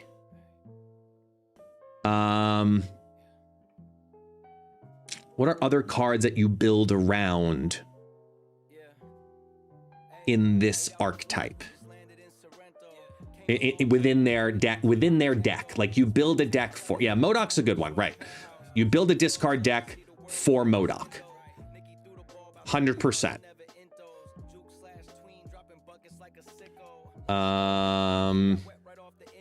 I could make an argument for Ghost Rider being in that category too, but I'm not quite there yet. And maybe Helicarrier is more so in that conversation with MODOK, because Helicarrier is, like, dependent on you having other pieces. Hela, oh, definitely, yeah. Definitely Hela. I think that's a good starting point. Super broken important cards that you absolutely need, like Mobius. Must-haves we'll come to in here. Let's just throw some, like, super important cards up there that have a little bit of that, you know, plug and play-ness to them. I'm even going to put Echo all the way up there as a plug and play flex tech card. It might be niche and strong, but as of right now, I'm keeping it there because you can literally plug that card into anything. Juggernaut, absolutely. No matter what state it's in, as long as it's 3 cost and lower, 100%.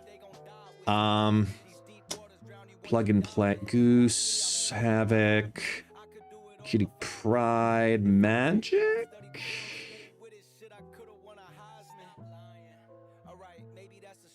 I mean, everybody likes an extra turn.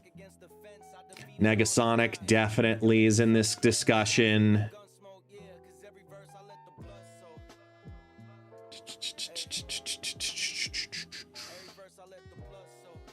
I don't know about Jane Foster being like plug and play.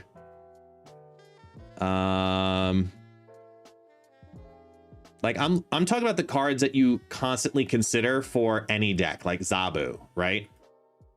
I know he's 1/1 now, but you get the idea. Super Scroll?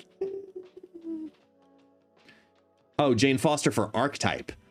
Yeah, I mean, you do build around that with negative. Like, that's just its own package. So yeah, I could see that. Sarah, absolutely. Sarah absolutely deserves to be in this conversation up here. For the plug and play, like it can go into any deck. I'm going to say Luke Cage. Good tech card, depending on the meta that we're going into. That can be into any deck. I think Silver Surfer deserves to be its own archetype, of course.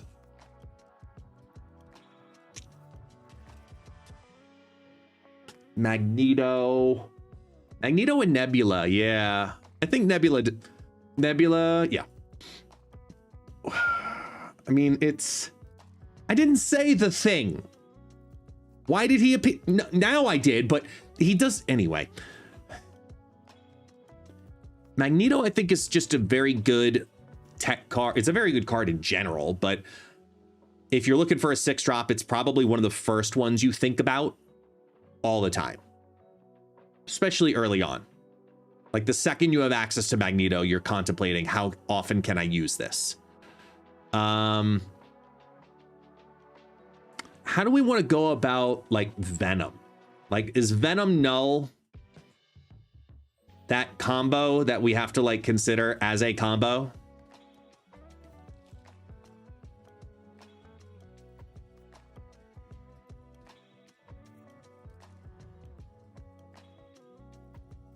Because like all of these cards are integral to each other for their decks, similarly to these. Yeah, just Series 3 right now. I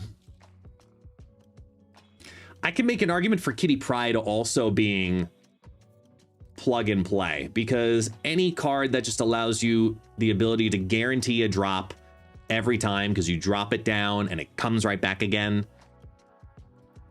It's a no, I'm gonna put a Nation Strong. Other Nation Strong cards as we start to get there. Bounce decks, I think that's gonna have to be an archetype definer. Nation Strong, I'm gonna put the Black Bolt Stature package in here as Nation Strong at the moment. I would not consider it an archetype definer. It's a 2-card package, and as its 5/8 state might come back in the future, sure, I think it's a much better duo, but I still think that it's a it's a 2-card combo that can go into any deck, but I wouldn't put it as plug and play flex tech because you're very heavily building around a 2-card turn 6 combo. That ideally, like lots of 5-drops, Black Bolt into stature plus 5-drop. Like that's kind of the direction you need to go very often.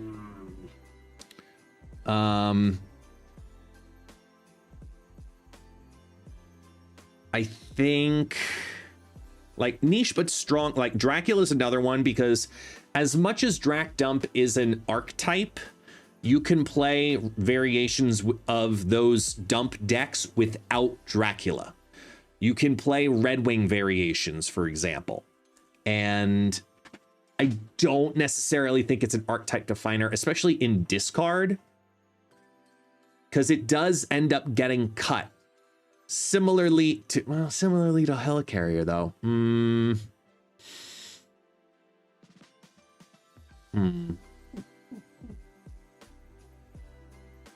That's tough. No, you build around it. You build around it. Because if Dracula's in there, you build around it. Helicara's in there, you build around it. Yeah. We're gonna leave it. We're gonna leave it as this. Wong is a plug-and-play flex tech. I don't know if I would call that.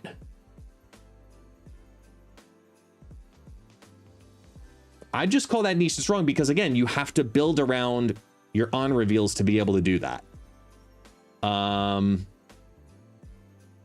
Niche but strong for death because like, you know what? I think death goes here and I think destroyer goes here. Even more so because these are more integral to death decks than destroyer is. So it's actually replaceable. I'm gonna go down that direction. That makes a lot more sense to me. Niche, Black Panther, niche but strong. Brood, niche but strong. Colleen Wing, niche but strong, definitely. I think Agent Coulson is also strong. He's very disrespected, but can be really good. Same thing with Bast. You're building around a Bast deck. The whole deck has to be ready for Bast. So yeah, I think you archetype define that one. Niche but replaceable for Giganto because he's just a big body, but he's limited. I'm gonna put the Arnim Zola in niche but replaceable alongside Destroyer for the same exact reason. In Destroy, you keep these, in my opinion, more like you keep Death more often than you keep Zola. That's debatable, hot topic. You let me know down below what you think. I'm sorry, that's what I think. It's my tier list, sorry. I know Tucker's in the chat screaming probably in his head. Nimrod for the same reasons. With this. Red Skull, I think also again, niche but strong. The ones that like, I'm just looking for ones that immediately jump out at me as like, this is really good in this. I think Deadpool actually ends up being more valuable in Destroy. Like, I'm trying to think on the Destroy variations here. What would be considered archetype defining, niche but strong, and then niche but replaceable, you know? Because you build with all of those always, but you can build a Nimrod Zola deck without Deadpool. You can build a Deadpool deck without Nimrod. You can build a Deadpool deck without Zola. But all three of the and Destroyer 2, all four of these cards either need each other and need these, but these do not need any of these. I think the way I do it is this, because these are more defining for Destroy, because you build around those a little more. You have to have those. You build around those and then get creative afterwards. Like that's the order I think it goes. Yeah, I think that's the order it goes.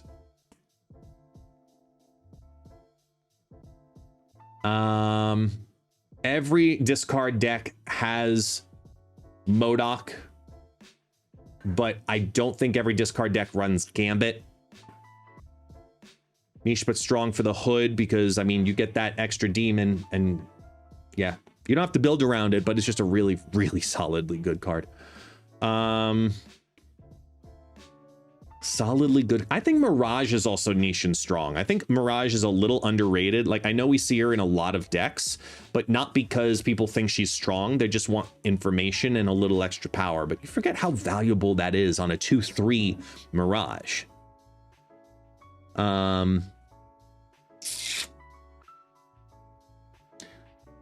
Down here, I'm going to put the Master Mold Maximus pieces, you know, the Ronin pieces.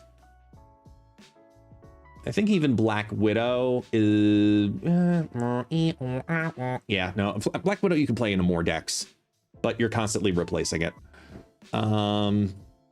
Some of the move cards should be here though. Niche but strong. So I'm gonna put Ghost Spider. Is Iron Fist in this? In this list? No, Human Torch. Oh, Iron Fist. No, he's earlier series.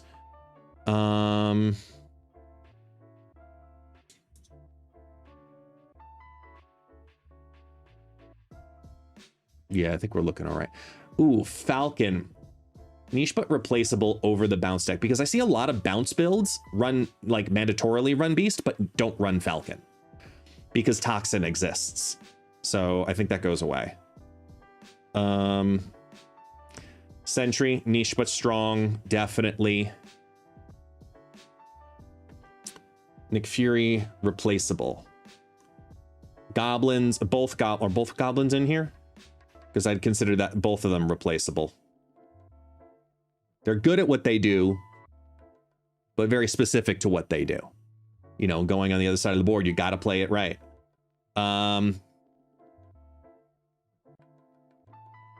Daredevil, I hate to put Daredevil down here, but it's the truth. He can go into any deck, but you often replace him into any deck. And he has niche uses that make him better, but he technically can go into any deck. That's what flexible and replaceable really lists as. He can technically go into any deck. Oh my God, why is Shadow King still even down here? Jesus. He needs to be all the way up there. That was disrespectful. Mystique's a good one for niche and strong because you get the right ongoing. I mean, double Iron Man for cheap, or Ronin for cheap, Darkhawk for cheap. I mean, you guys get the idea. It's stupid good.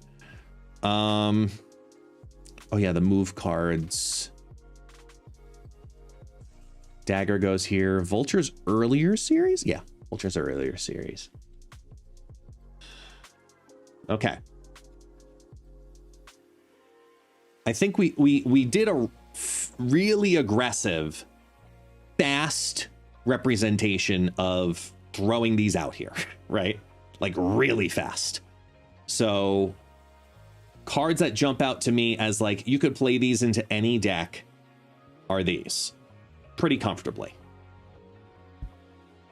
You build an Agatha deck, you build a Jane Foster negative deck, you build a Ronin build, you build a Doom deck, you build a Patriot Ultron deck. Actually, you know what? I'm gonna put Ultron into niche but replaceable for the same reasons, because Doom can be its own deck. Ultron really can't. It has to have Patriot, and because of that, and Patriot decks very often don't run Ultron, he gets cut, so he's replaceable. These three are pretty much in every Destroy deck. Hela, definitely her own archetype. Cerero Surfer, Bounced, Bast, Beast, Bast, Bounced. It's all the Bs, yeah. Those are like the key core cards for the decks that they are. I'm gonna even put Helicarrier down here for the same reason I dropped Deadpool and Nimrod, because you need Dracula for a Dracula style deck, whether it's Apocalypse or it's Drac Dump. You need that card. MODOK for discard. You need that card. That makes a lot more sense to me now. Looking at it, like that feels better.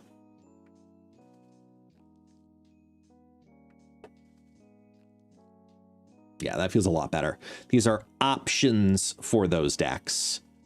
These are most often cut for those decks.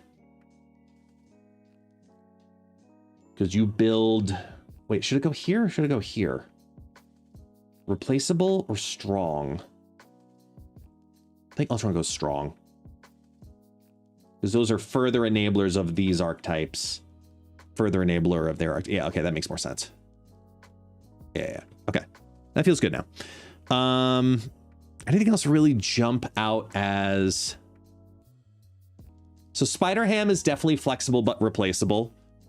Not every deck needs Spider-Ham, but every deck could run Spider-Ham. Rogue is still down here. Crap. Rogue's got to go up there as absolutely plug and play flex tech. Absolutely. Could put that into any deck safely.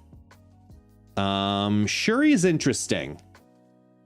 The double up ability is incredibly strong, but you really are leaning heavy into it when you do play it. I think same thing for Wave. I think Wave and Shuri end up in the same boat.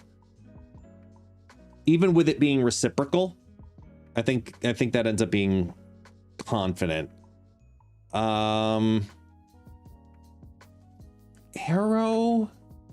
Arrow's a tough one because you don't have to just use Arrow in move or disruption. It's just a good card, at least to me.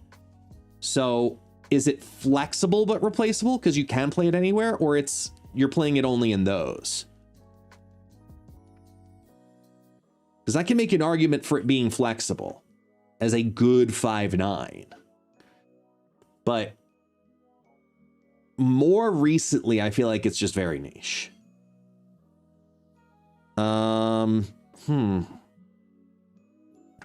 Taxi, you're gonna get run over. I love you, dog, but you're gonna get run over. Okay, now it's starting to get a little more, almost down to 4 lines here. That's good. Wasp and Yellow Jacket, I think they're both in that category of niche but replaceable. I think they both have reasons and homes, but they're incredibly small. Hercules is in that same kind of category. You don't have to have Herc in a move deck, but it works out well. Unlike an Absorbing Man, where you can put an Absorbing Man and it makes a bigger impact in the decks that make it do its thing, like the Brood synergy, for example. Like Brood Abs, that works. It's really a confident combo.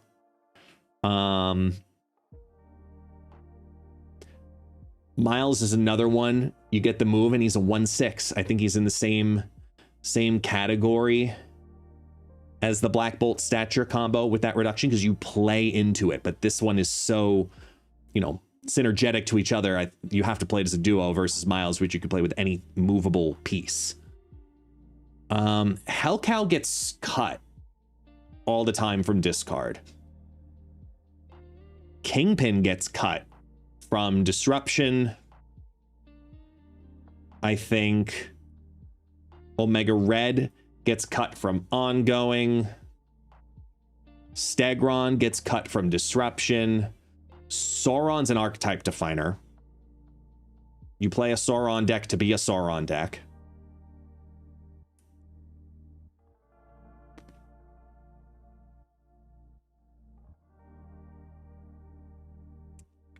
You play a Quinjet deck. Dude, it's not a Quinjet deck. It's just helping all the extra pieces, but not all of the extra pieces. So I'm gonna call it niche but strong, because cost reduction is always valuable, right?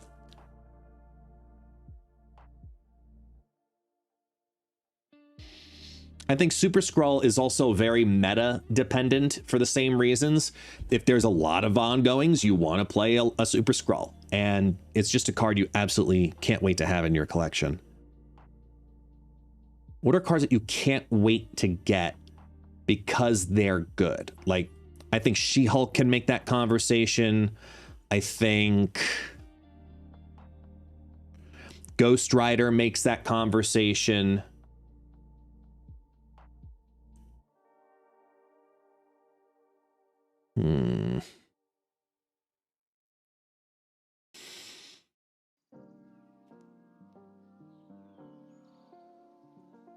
Polaris makes that conversation, I think, as niche but strong. Like for the disruption cards, you play Polaris more often than you play Stegron. So that value, I think, is what justifies that for me.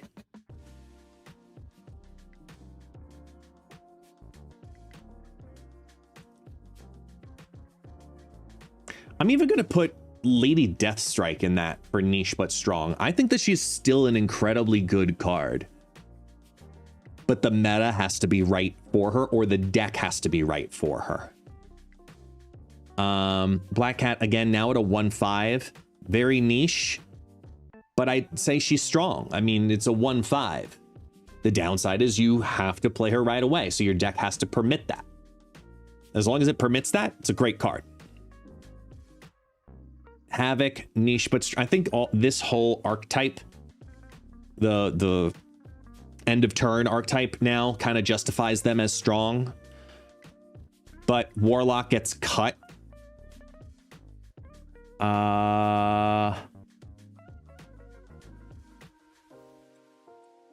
Like, I'm thinking of the builds themselves, like Beta Ray Bill Thor, right? I don't know if do you call Thor niche but strong? Because I feel like you build Beta Ray Bill and Jane Foster more than you build Thor and Jane Foster. The turn 4, turn 5 package versus the 3 and 5 package due to the max out of it. Hi, Taxi. Do you want to come join the tier list? You do? Okay, hold on.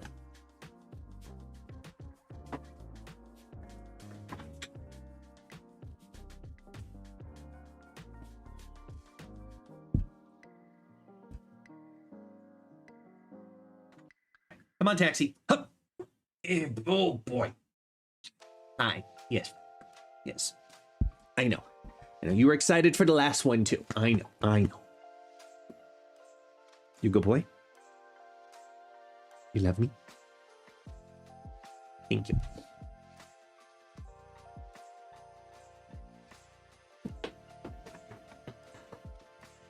There we go. Okay.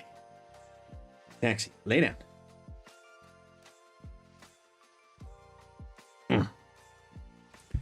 Okay. As we were.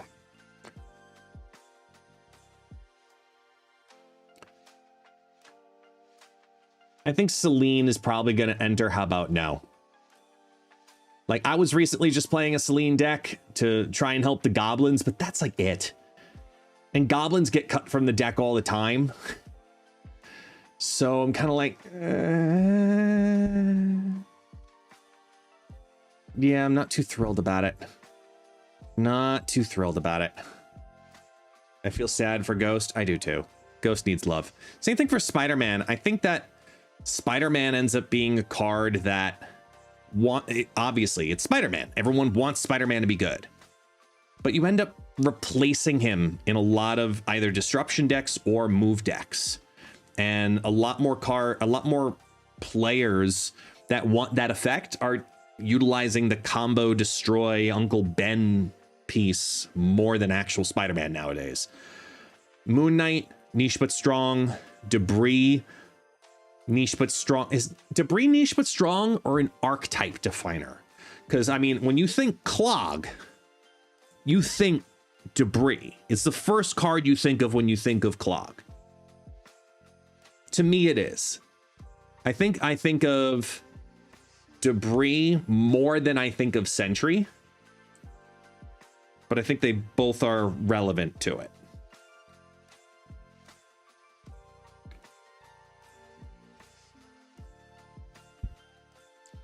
Yeah, I feel good with that. Shauna, very limited decks. Dormammu, Zoo, but you don't have to run her. I think Crossbones ends up as flexible but replaceable because it's just a deck that just a card that just synergizes on priority and winning the lane. If you're winning lane, you play the card. Great. So it's a strong card. But yeah, I think Typhoid Mary fits that bill. I think Leader fits that bill. I think Atuma is niche but replaceable with that destroy piece, like with the option of the Nimrod variations or getting rid of your bad stuff. Like, I don't know. Yeah. Okay, we're getting close here. Captain Marvel. I think niche but replaceable. It's a card, I mean, we've gone through Captain Marvel metas, but with her being at 5 power that decides when to move to win the game, I think it's just controlled enough.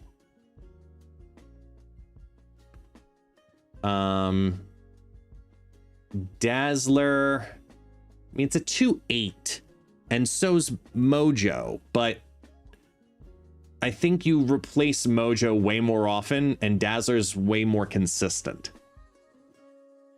Like, for Mojo to get +6 immediately, but Dazzler gets +6, and you control that full +6, she's a lot stronger. So you get rid of Mojo more often than that. Maria Hill, niche but replaceable. M'Baku, flexible but replaceable. Sorry. No room for M'Baku. Quake, flexible but replaceable. I hate to say it, because you can put it in any deck, but you often take it out. Cerebro 3, you take it out. It's not like it's a core card in any of those decks. The other location control cards are more valuable, but it can snipe cubes, just like M'Baku can snipe cubes. You know? It's Daredevil, same thing. Like, yeah. Energy from Psylocke, I think, ends up in the world of niche but replaceable. Because you're looking for ramps, but now there are so many. Like, I would more often than not, unless if it's a negative deck, more often than not, I'm not playing Psylocke. I'm playing either a Hope Summers or a Luna Snow or a Sarah. I think Psylocke has very specific homes like Mr. Negative where she's much better. So I'm gonna have to put it in niche but replaceable. Hazmat, niche but strong. You play a deck for Hazmat. It's not an archetype definer, I don't think, because you can play Affliction without Hazmat. As weird as that sounds, I see a lot more Affliction decks go super lane focused and not need to go broad since they moved Hazmat to 3 cost. Howard, super niche, but you know what? No, he's a how about no. I can't say like niche but replaceable. Howard's just bad. Like, he has one home in an ongoing deck as a niche option, and that's it. Outside of that, you're like, eh. Viper, I think niche but replaceable because you're also, Merlin exists now, Annihilus exists now. I think that's all just as valuable. Goose, flexible, definitely, or niche, possibly. I don't even know anymore. My brain's done. How about niche but replaceable, because you got to be able to build underneath that 4 cost threshold.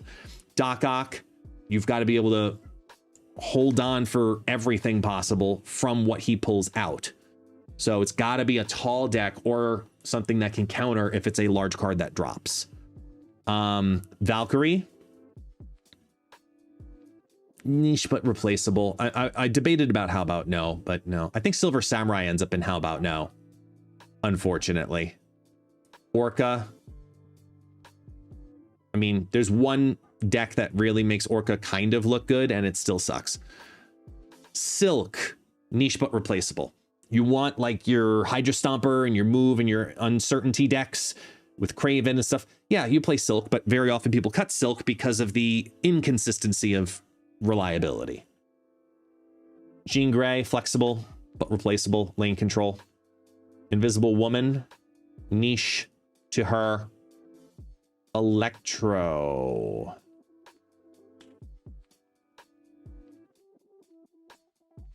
you have to build Electro decks very specifically to then play around his condition of ongoing. So I think it's good for the energy ramp, but you have to play into it. So I'm going to call it replaceable.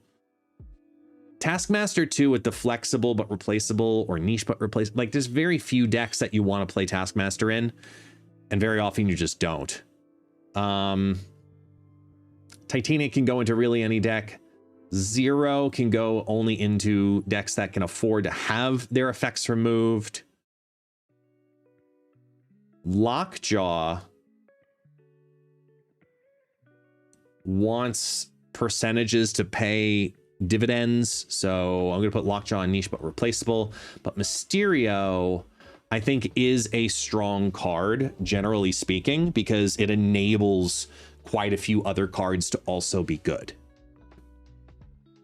So at first glance, like, first glance, looking towards the bottom, like, what's the worst of these? It's got to be Drax. Probably Celine, Crystal, Silver Samurai, like Baron Mordo's down there, probably here.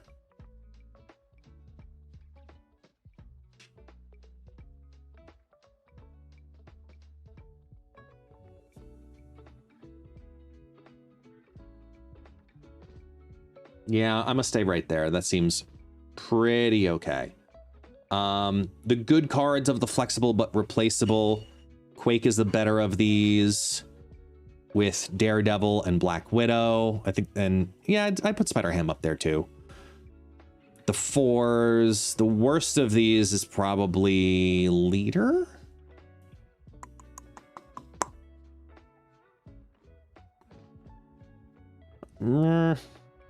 Yeah. Jean Grey, I think probably ends up better than M'Baku. Definitely better than Mojo. Mojo's probably going to go on the bottom here. Yeah, that feels better. All right, niche, but like, what are the really good niche but replaceable cards? Can you see all the cards now if I do that? I mean, they're super tiny, but yeah. Okay, you can now. Good, right? Yeah, good. The best of these, probably Captain Marvel being up there, Giganto, Arrow. This whole top area looks pretty good.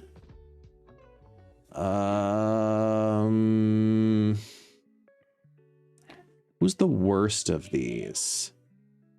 I think Valkyrie even ends up pretty bad. Atuma ends up pretty bad. Adam Warlock ends up actually worse. Hercules is also pretty bad.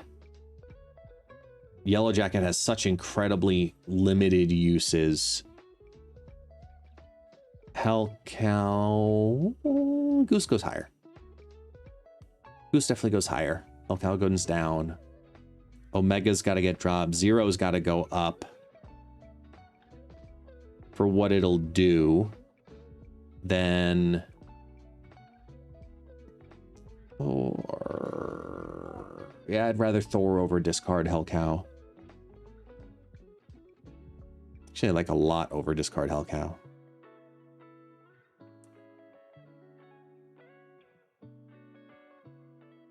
Feels good.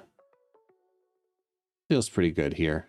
It's a good starting point for niche, but well, secondary point for niche but replaceable. But then for niche and strong,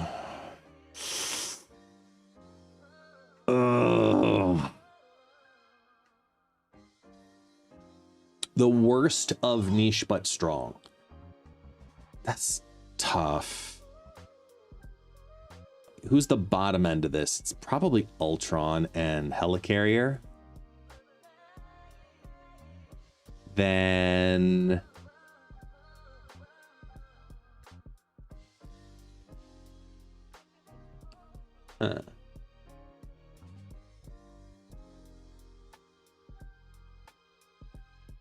this one's so tough. Like, these are such important cards. Like, cards that you really, really want to have.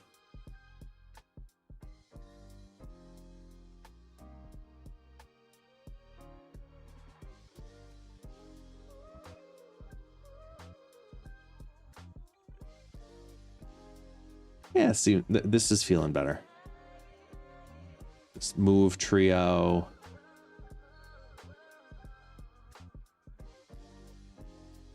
Wong Black Panther.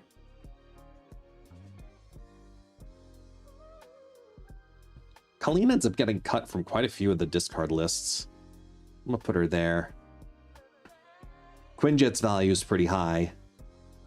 I'll put it higher than Mirage, definitely. Hood's value is pretty high.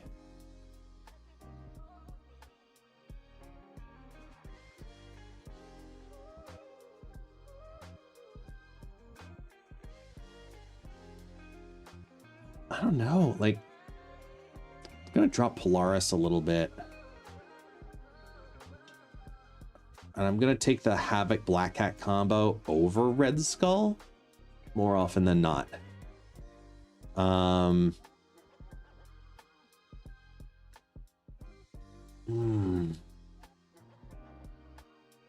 any of these deserve to rise and fall? Probably Mystique deserves to be a little higher. The flexibility of Mystique.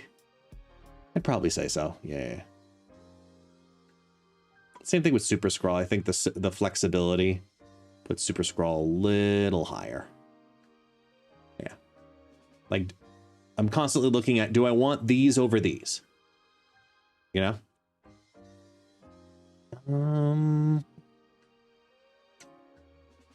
I'm okay with that. I'm okay with that for now. And then we've got the archetype definer. So you build into those, whether it's Hammer Bros or negative, it builds. It's a need to have card. Need it to have it, need it to have it. Trio, bounce, bast, need it to have it, need it to have it, need it to have it, need it to have it. Every discard deck has it. Every Sauron deck has Sauron. Yeah, I like that. And then plug and play versus must-have staples. Okay, must-have staples versus plug and play. That's tough. Initial instincts of cards to throw up there are going to be Mobius, Juggernaut, Negasonic, Zabu, Luke Cage, Shadow King. Wow, that actually worked out well. 6 and 6. I think in their current states, all these cards are like the first ones you target. If you need to target Series 3s, you target these. Mobius is probably the most meta dependent of them. And this is, yeah, I'd probably say that. And then down here, I think Sarah deserves to be high. I think Rogue deserves to be high. I think Echo deserves to be low. I think those are very, very valuable.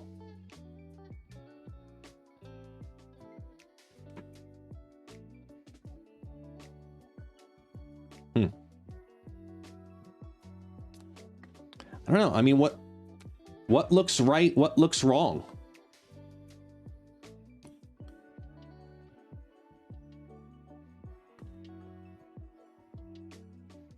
Does anything jump out at you as, oh dear God, no? Because I really don't think so. For what the categories do, because it's not, again, as a tier list, it's more about identifying roles as tiers and less about these cards are better than these cards. Because I don't believe in that. Every card has a purpose for a different deck. The question is, how many purposes does it have, and how strong is that purpose within the 12 cards you run it in? So I lean more on the air of caution with certain parts of these decks.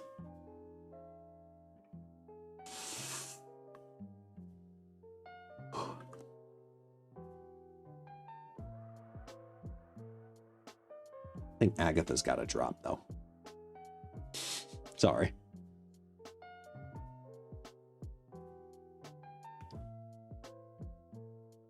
Honestly, I'm pretty happy with that. Look, I know there's a lot. There's a lot of Series 3 cards. And again, this isn't a farming guide. Minus the top 12 cards, I'd say. Minus the top 12 cards, I don't think this is a farming guide. I think the top 12 cards are the cards you want the most. And if you're going to farm them, farm anything in Series 3, when you see those cards, grab those cards, because they just work in so many different decks. But if you want to play very specific decks, you need to have certain archetype definers. Like, you can't play a Hela deck without Hela, you know? And then the niche but strong, these are all really good cards in different types of archetypes all over the place. Like, in the widespread of what they cover, it's a lot of archetypes. And they're good within them. They're strong in each of them, obviously. Niche but replaceable, as always, is like, yo, this has a very little window of where it could be played, and it's a nice flavor piece. And you play a little bit into the synergy of what this card wants to do, but at the core of what the decks end up being, you don't end up needing a bunch of those cards. Same thing with the flexible but replaceable. The difference is flexible but replaceable can be almost any deck that has an option to play those cards if it really wants to, but you just don't more often than not. And then how about no? It's pretty straightforward. I think everything in that bottom row could be buffed, nerfed, reworked, something along those lines. Every single one in that bottom row in some way. How? I don't know, but that's what comments are for. You can let me know down in the comments below. I think that it's a...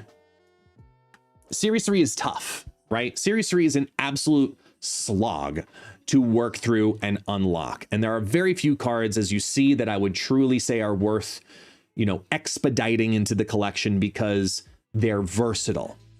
But because there are so many cards that are good, be adventurous with the decks that you decide to build as you're building your collection. If you just got 3 move cards, learn the move archetype. Even if you don't end up playing it long term, you end up knowing it so you can face it with the deck that you do choose that you want to play. I think it's a really good time to reinvest in what Marvel Snap is presenting for newer players. I hope that Series 3 even becomes more expedited than it already has been over the last 6 months or 8 months or whatever it's been that they changed the system. So you can get all of your Series 3 cards by collection level 2000 at this point. If you expedite exclusively on those, possibly even faster with collector's tokens. So you can push through quickly. But if you're going to target appropriately. That's all I really need to say there. You get the idea. It's a Series 3 ranking of where I think the cards are, especially for you all who are just starting the game or just curious where you are in your collection. So that's my review. Let me know what you thought down below. Appreciate y'all. See you next time. Cut.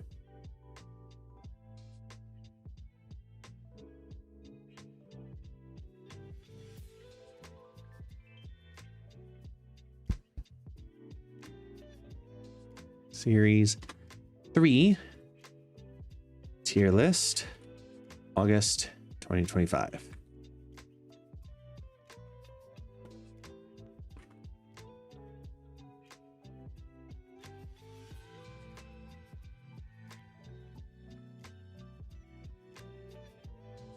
Download.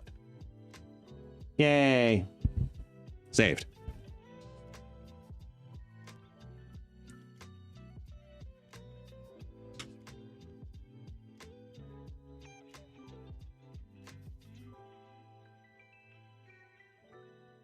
Save.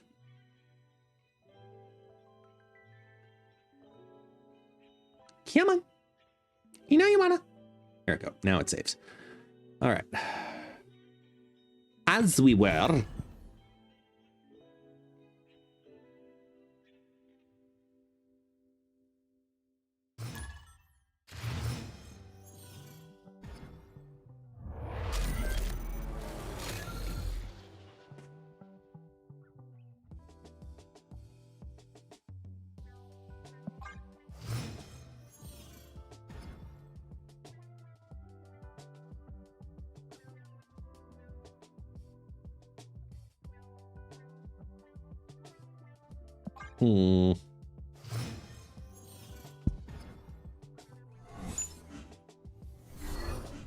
Yes, it is the monkey. Haha, with bananas. Of course.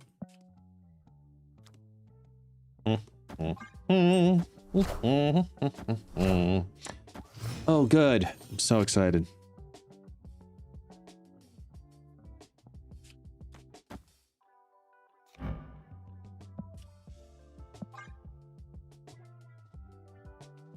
Brady, literally everyone else on stream is playing Electro right now.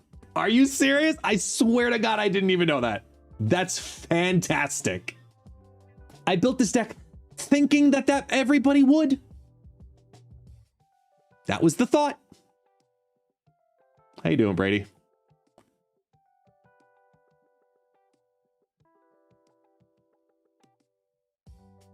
Uh-oh. Okay. I'm tired? Oh, shut up.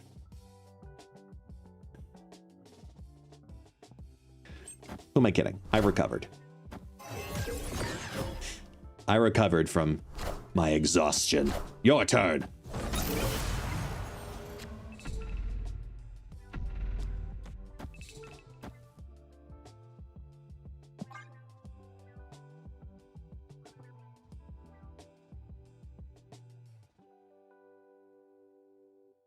Some of us worked today instead of playing Rivals.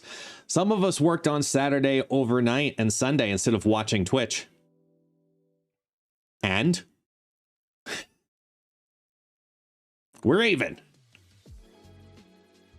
And I worked this morning and now, so shush. Actually, I should send you the updated Excel comparison sheet too. I know it's draining watching me over the weekend. I know it is. But you survived. You did it.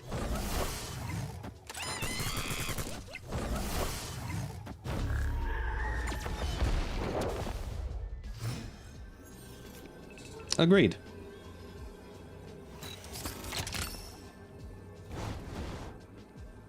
No regrets. Damn right, no regrets.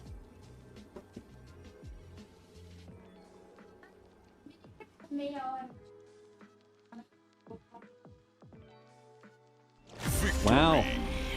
No nuts. Okay. Thank you, Triskelion.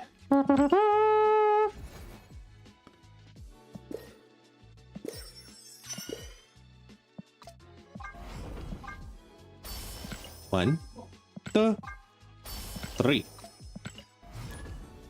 There we go.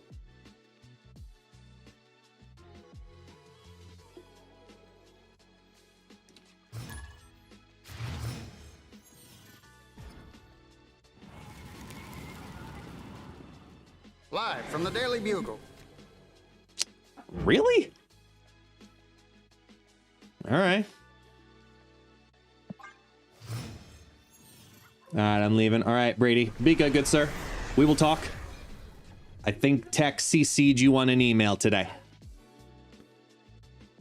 We'll start here.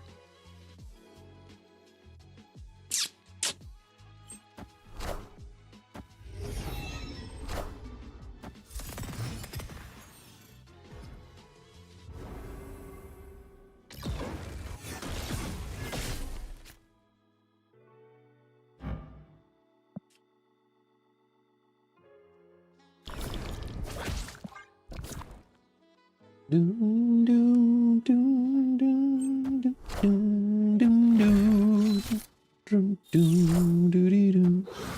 don't know why I played Mercury. I should have played Hit Monkey. Now I'm all thrown off.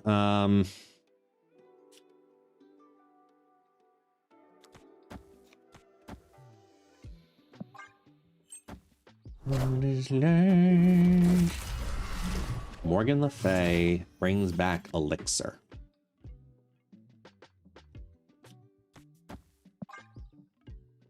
What?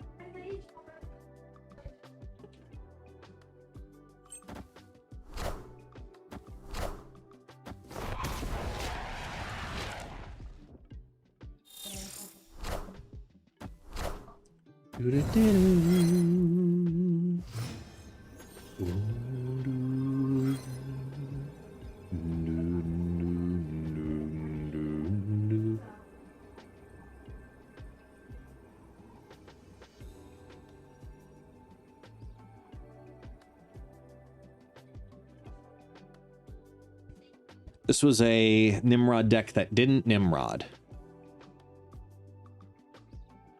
And it didn't destroy.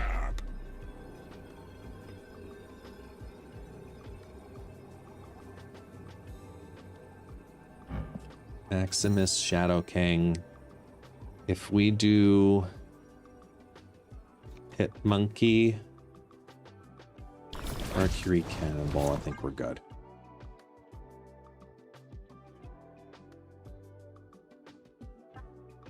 Good power.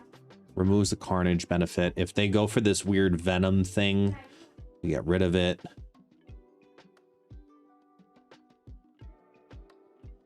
Because that's 2, 7, and 6 if they played Nimrod right.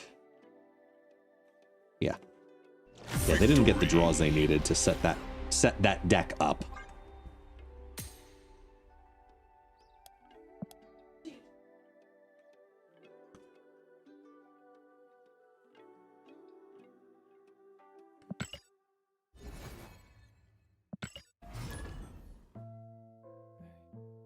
What is today? The 11th?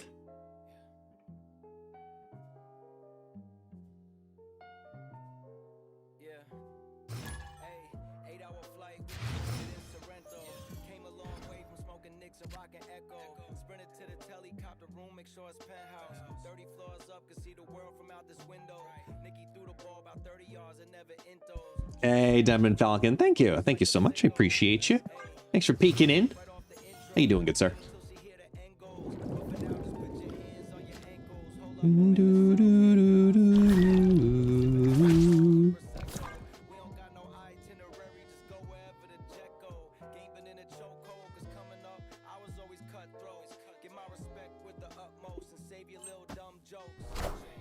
Is it Merlin?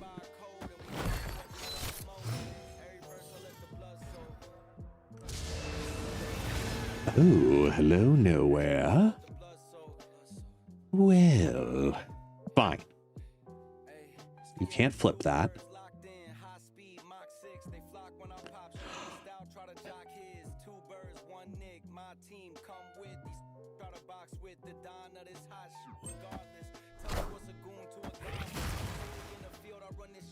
Nimrod? I mean, not Nimrod. Jesus. Mysterio?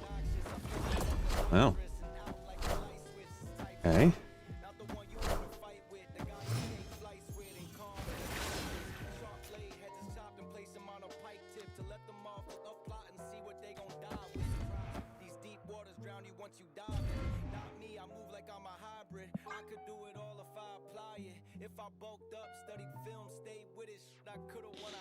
I mean, this is a great hand right now, so feeling good.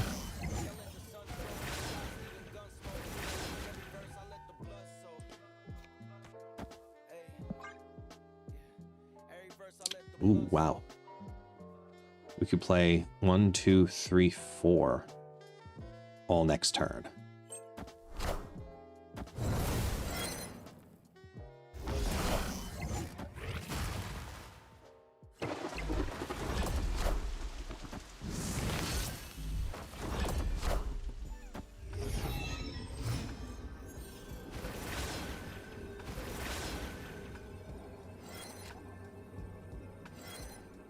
Maybe we don't play Sage.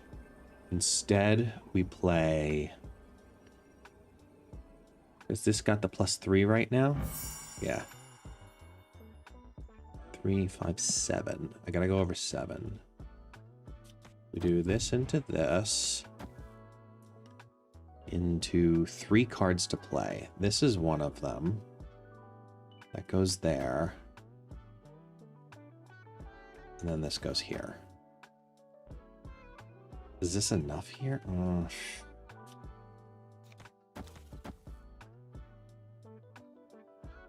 Yeah, I like that. There it goes.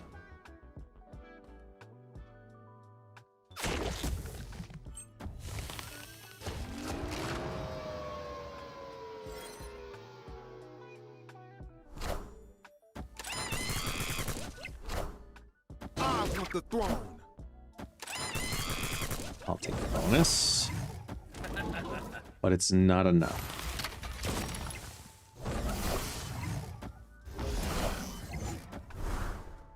Oh wait, no, it is enough. By 1, right?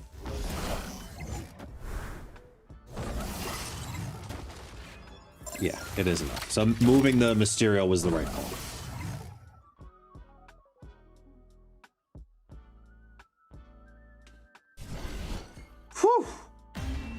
casserole. Victory. I guess you wanted to say I love you as a golden gun and announcer. You do a great job. Thank you so much. Thank you for the compliment. Appreciate that. I'm glad you had a good time. That was the whole goal. Just chill. Enjoy the show.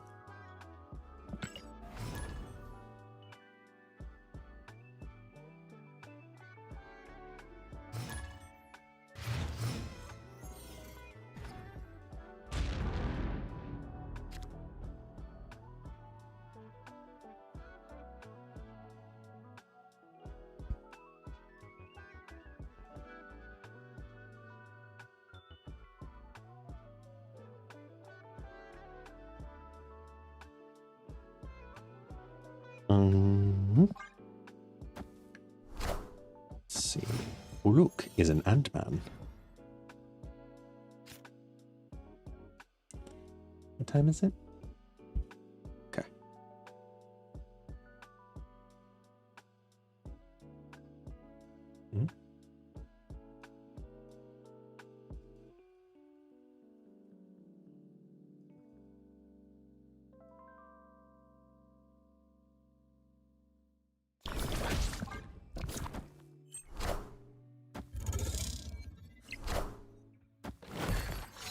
Ant-Man Goliath, all right.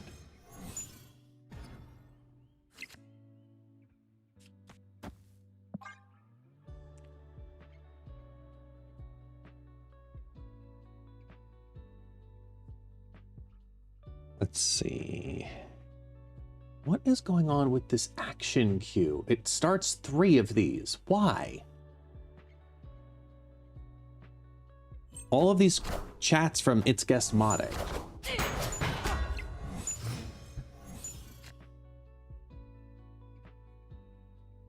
Timed actions. Timed action rotator. There should be less of these, not more.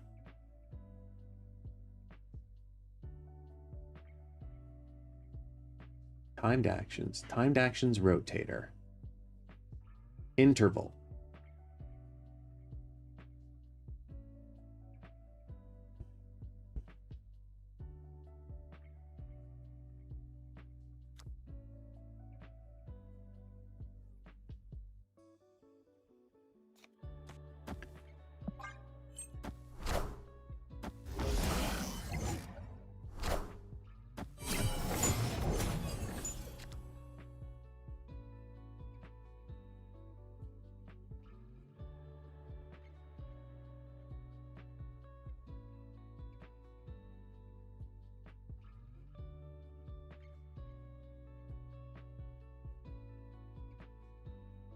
Very odd.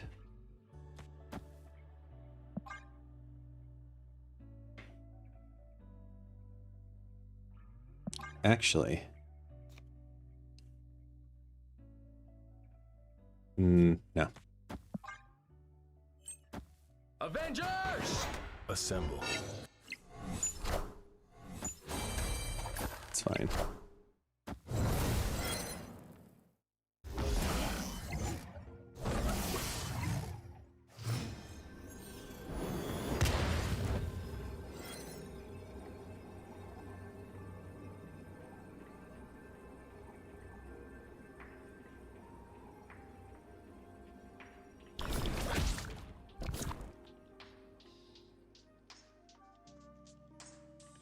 They have prio, so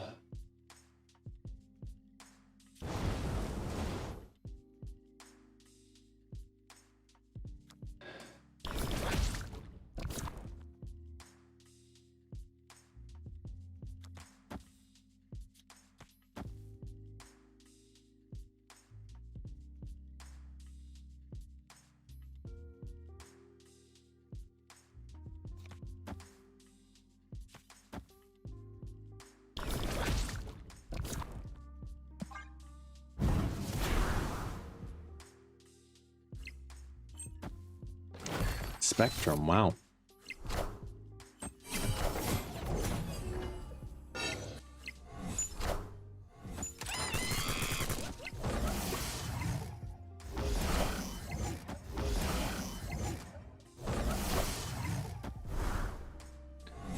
Four, 25, 6, 27, plus 4, 31. Damn. Short by 3.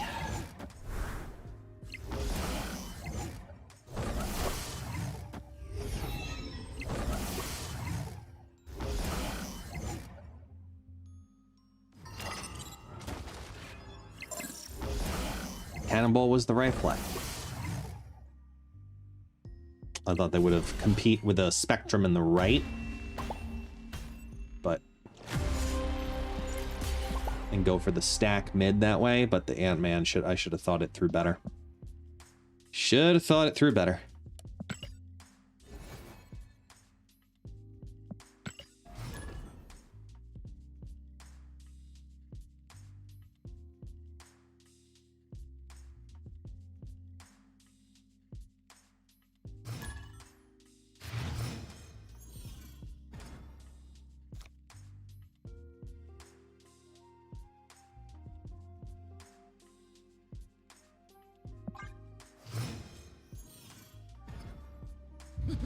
This land can never be fully known.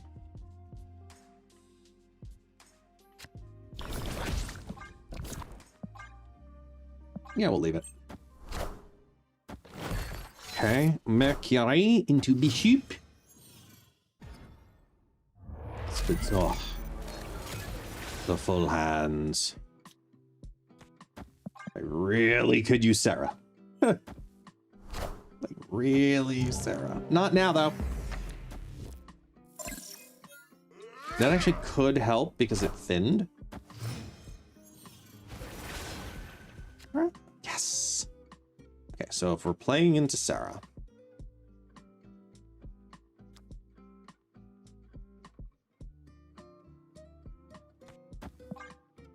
Try and mess up Merlin.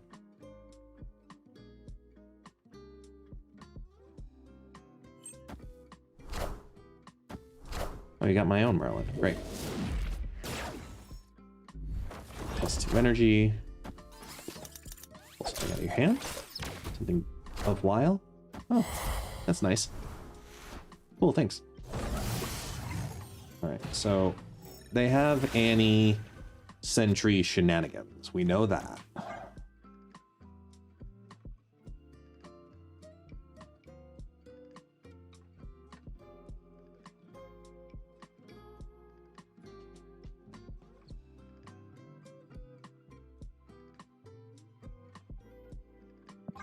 Actually, I don't think that's the move. The move is this. Because we have a bunch of 2s.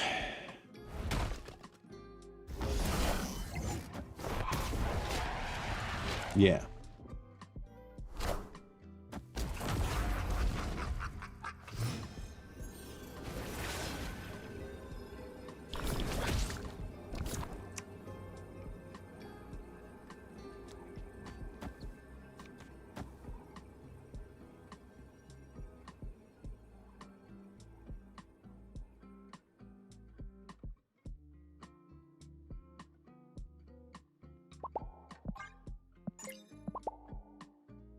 Victory. Got it.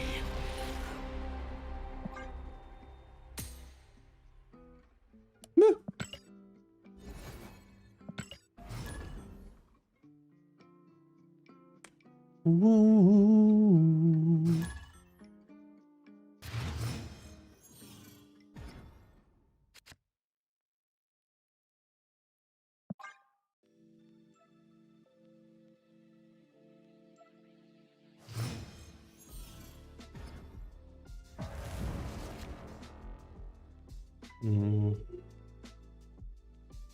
I mean, it's Airsham. We know that based on their deck size.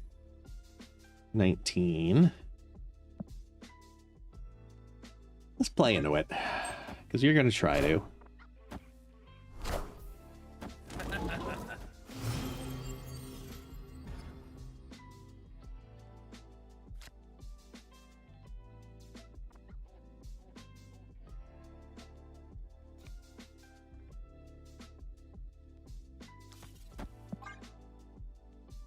Watch, they drop a sentry. No? Wow. Okay. cable something out.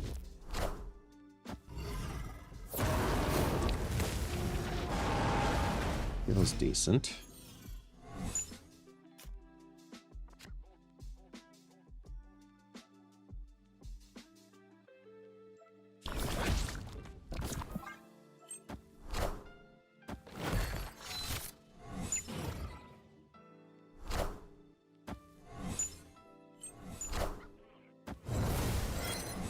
At least we can disrupt them.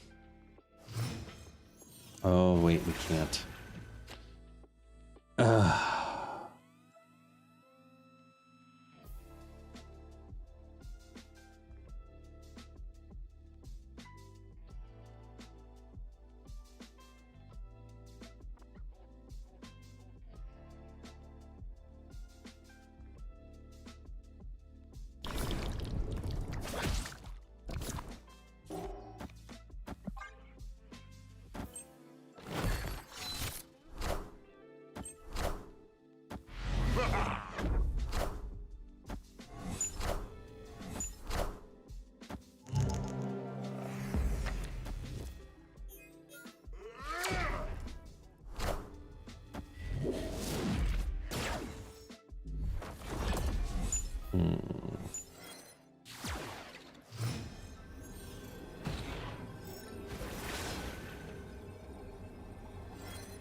Wow.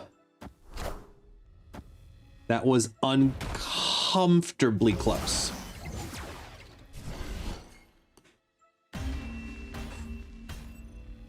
Victory.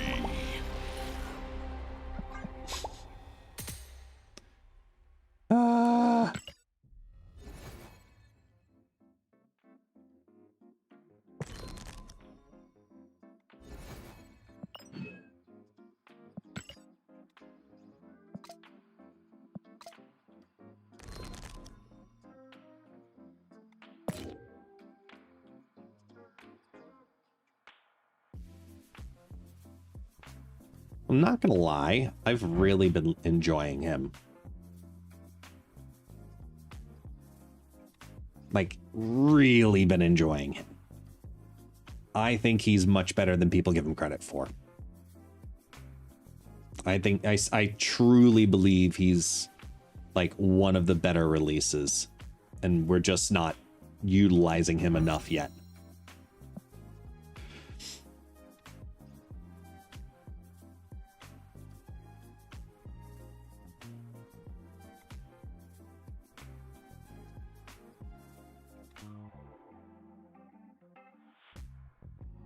I also think that this is still being underutilized as well. Same thing, just as a tech card. You know, a card that's easy to help defend.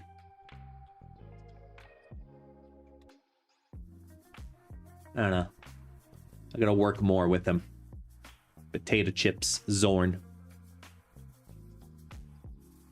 Not sure yet.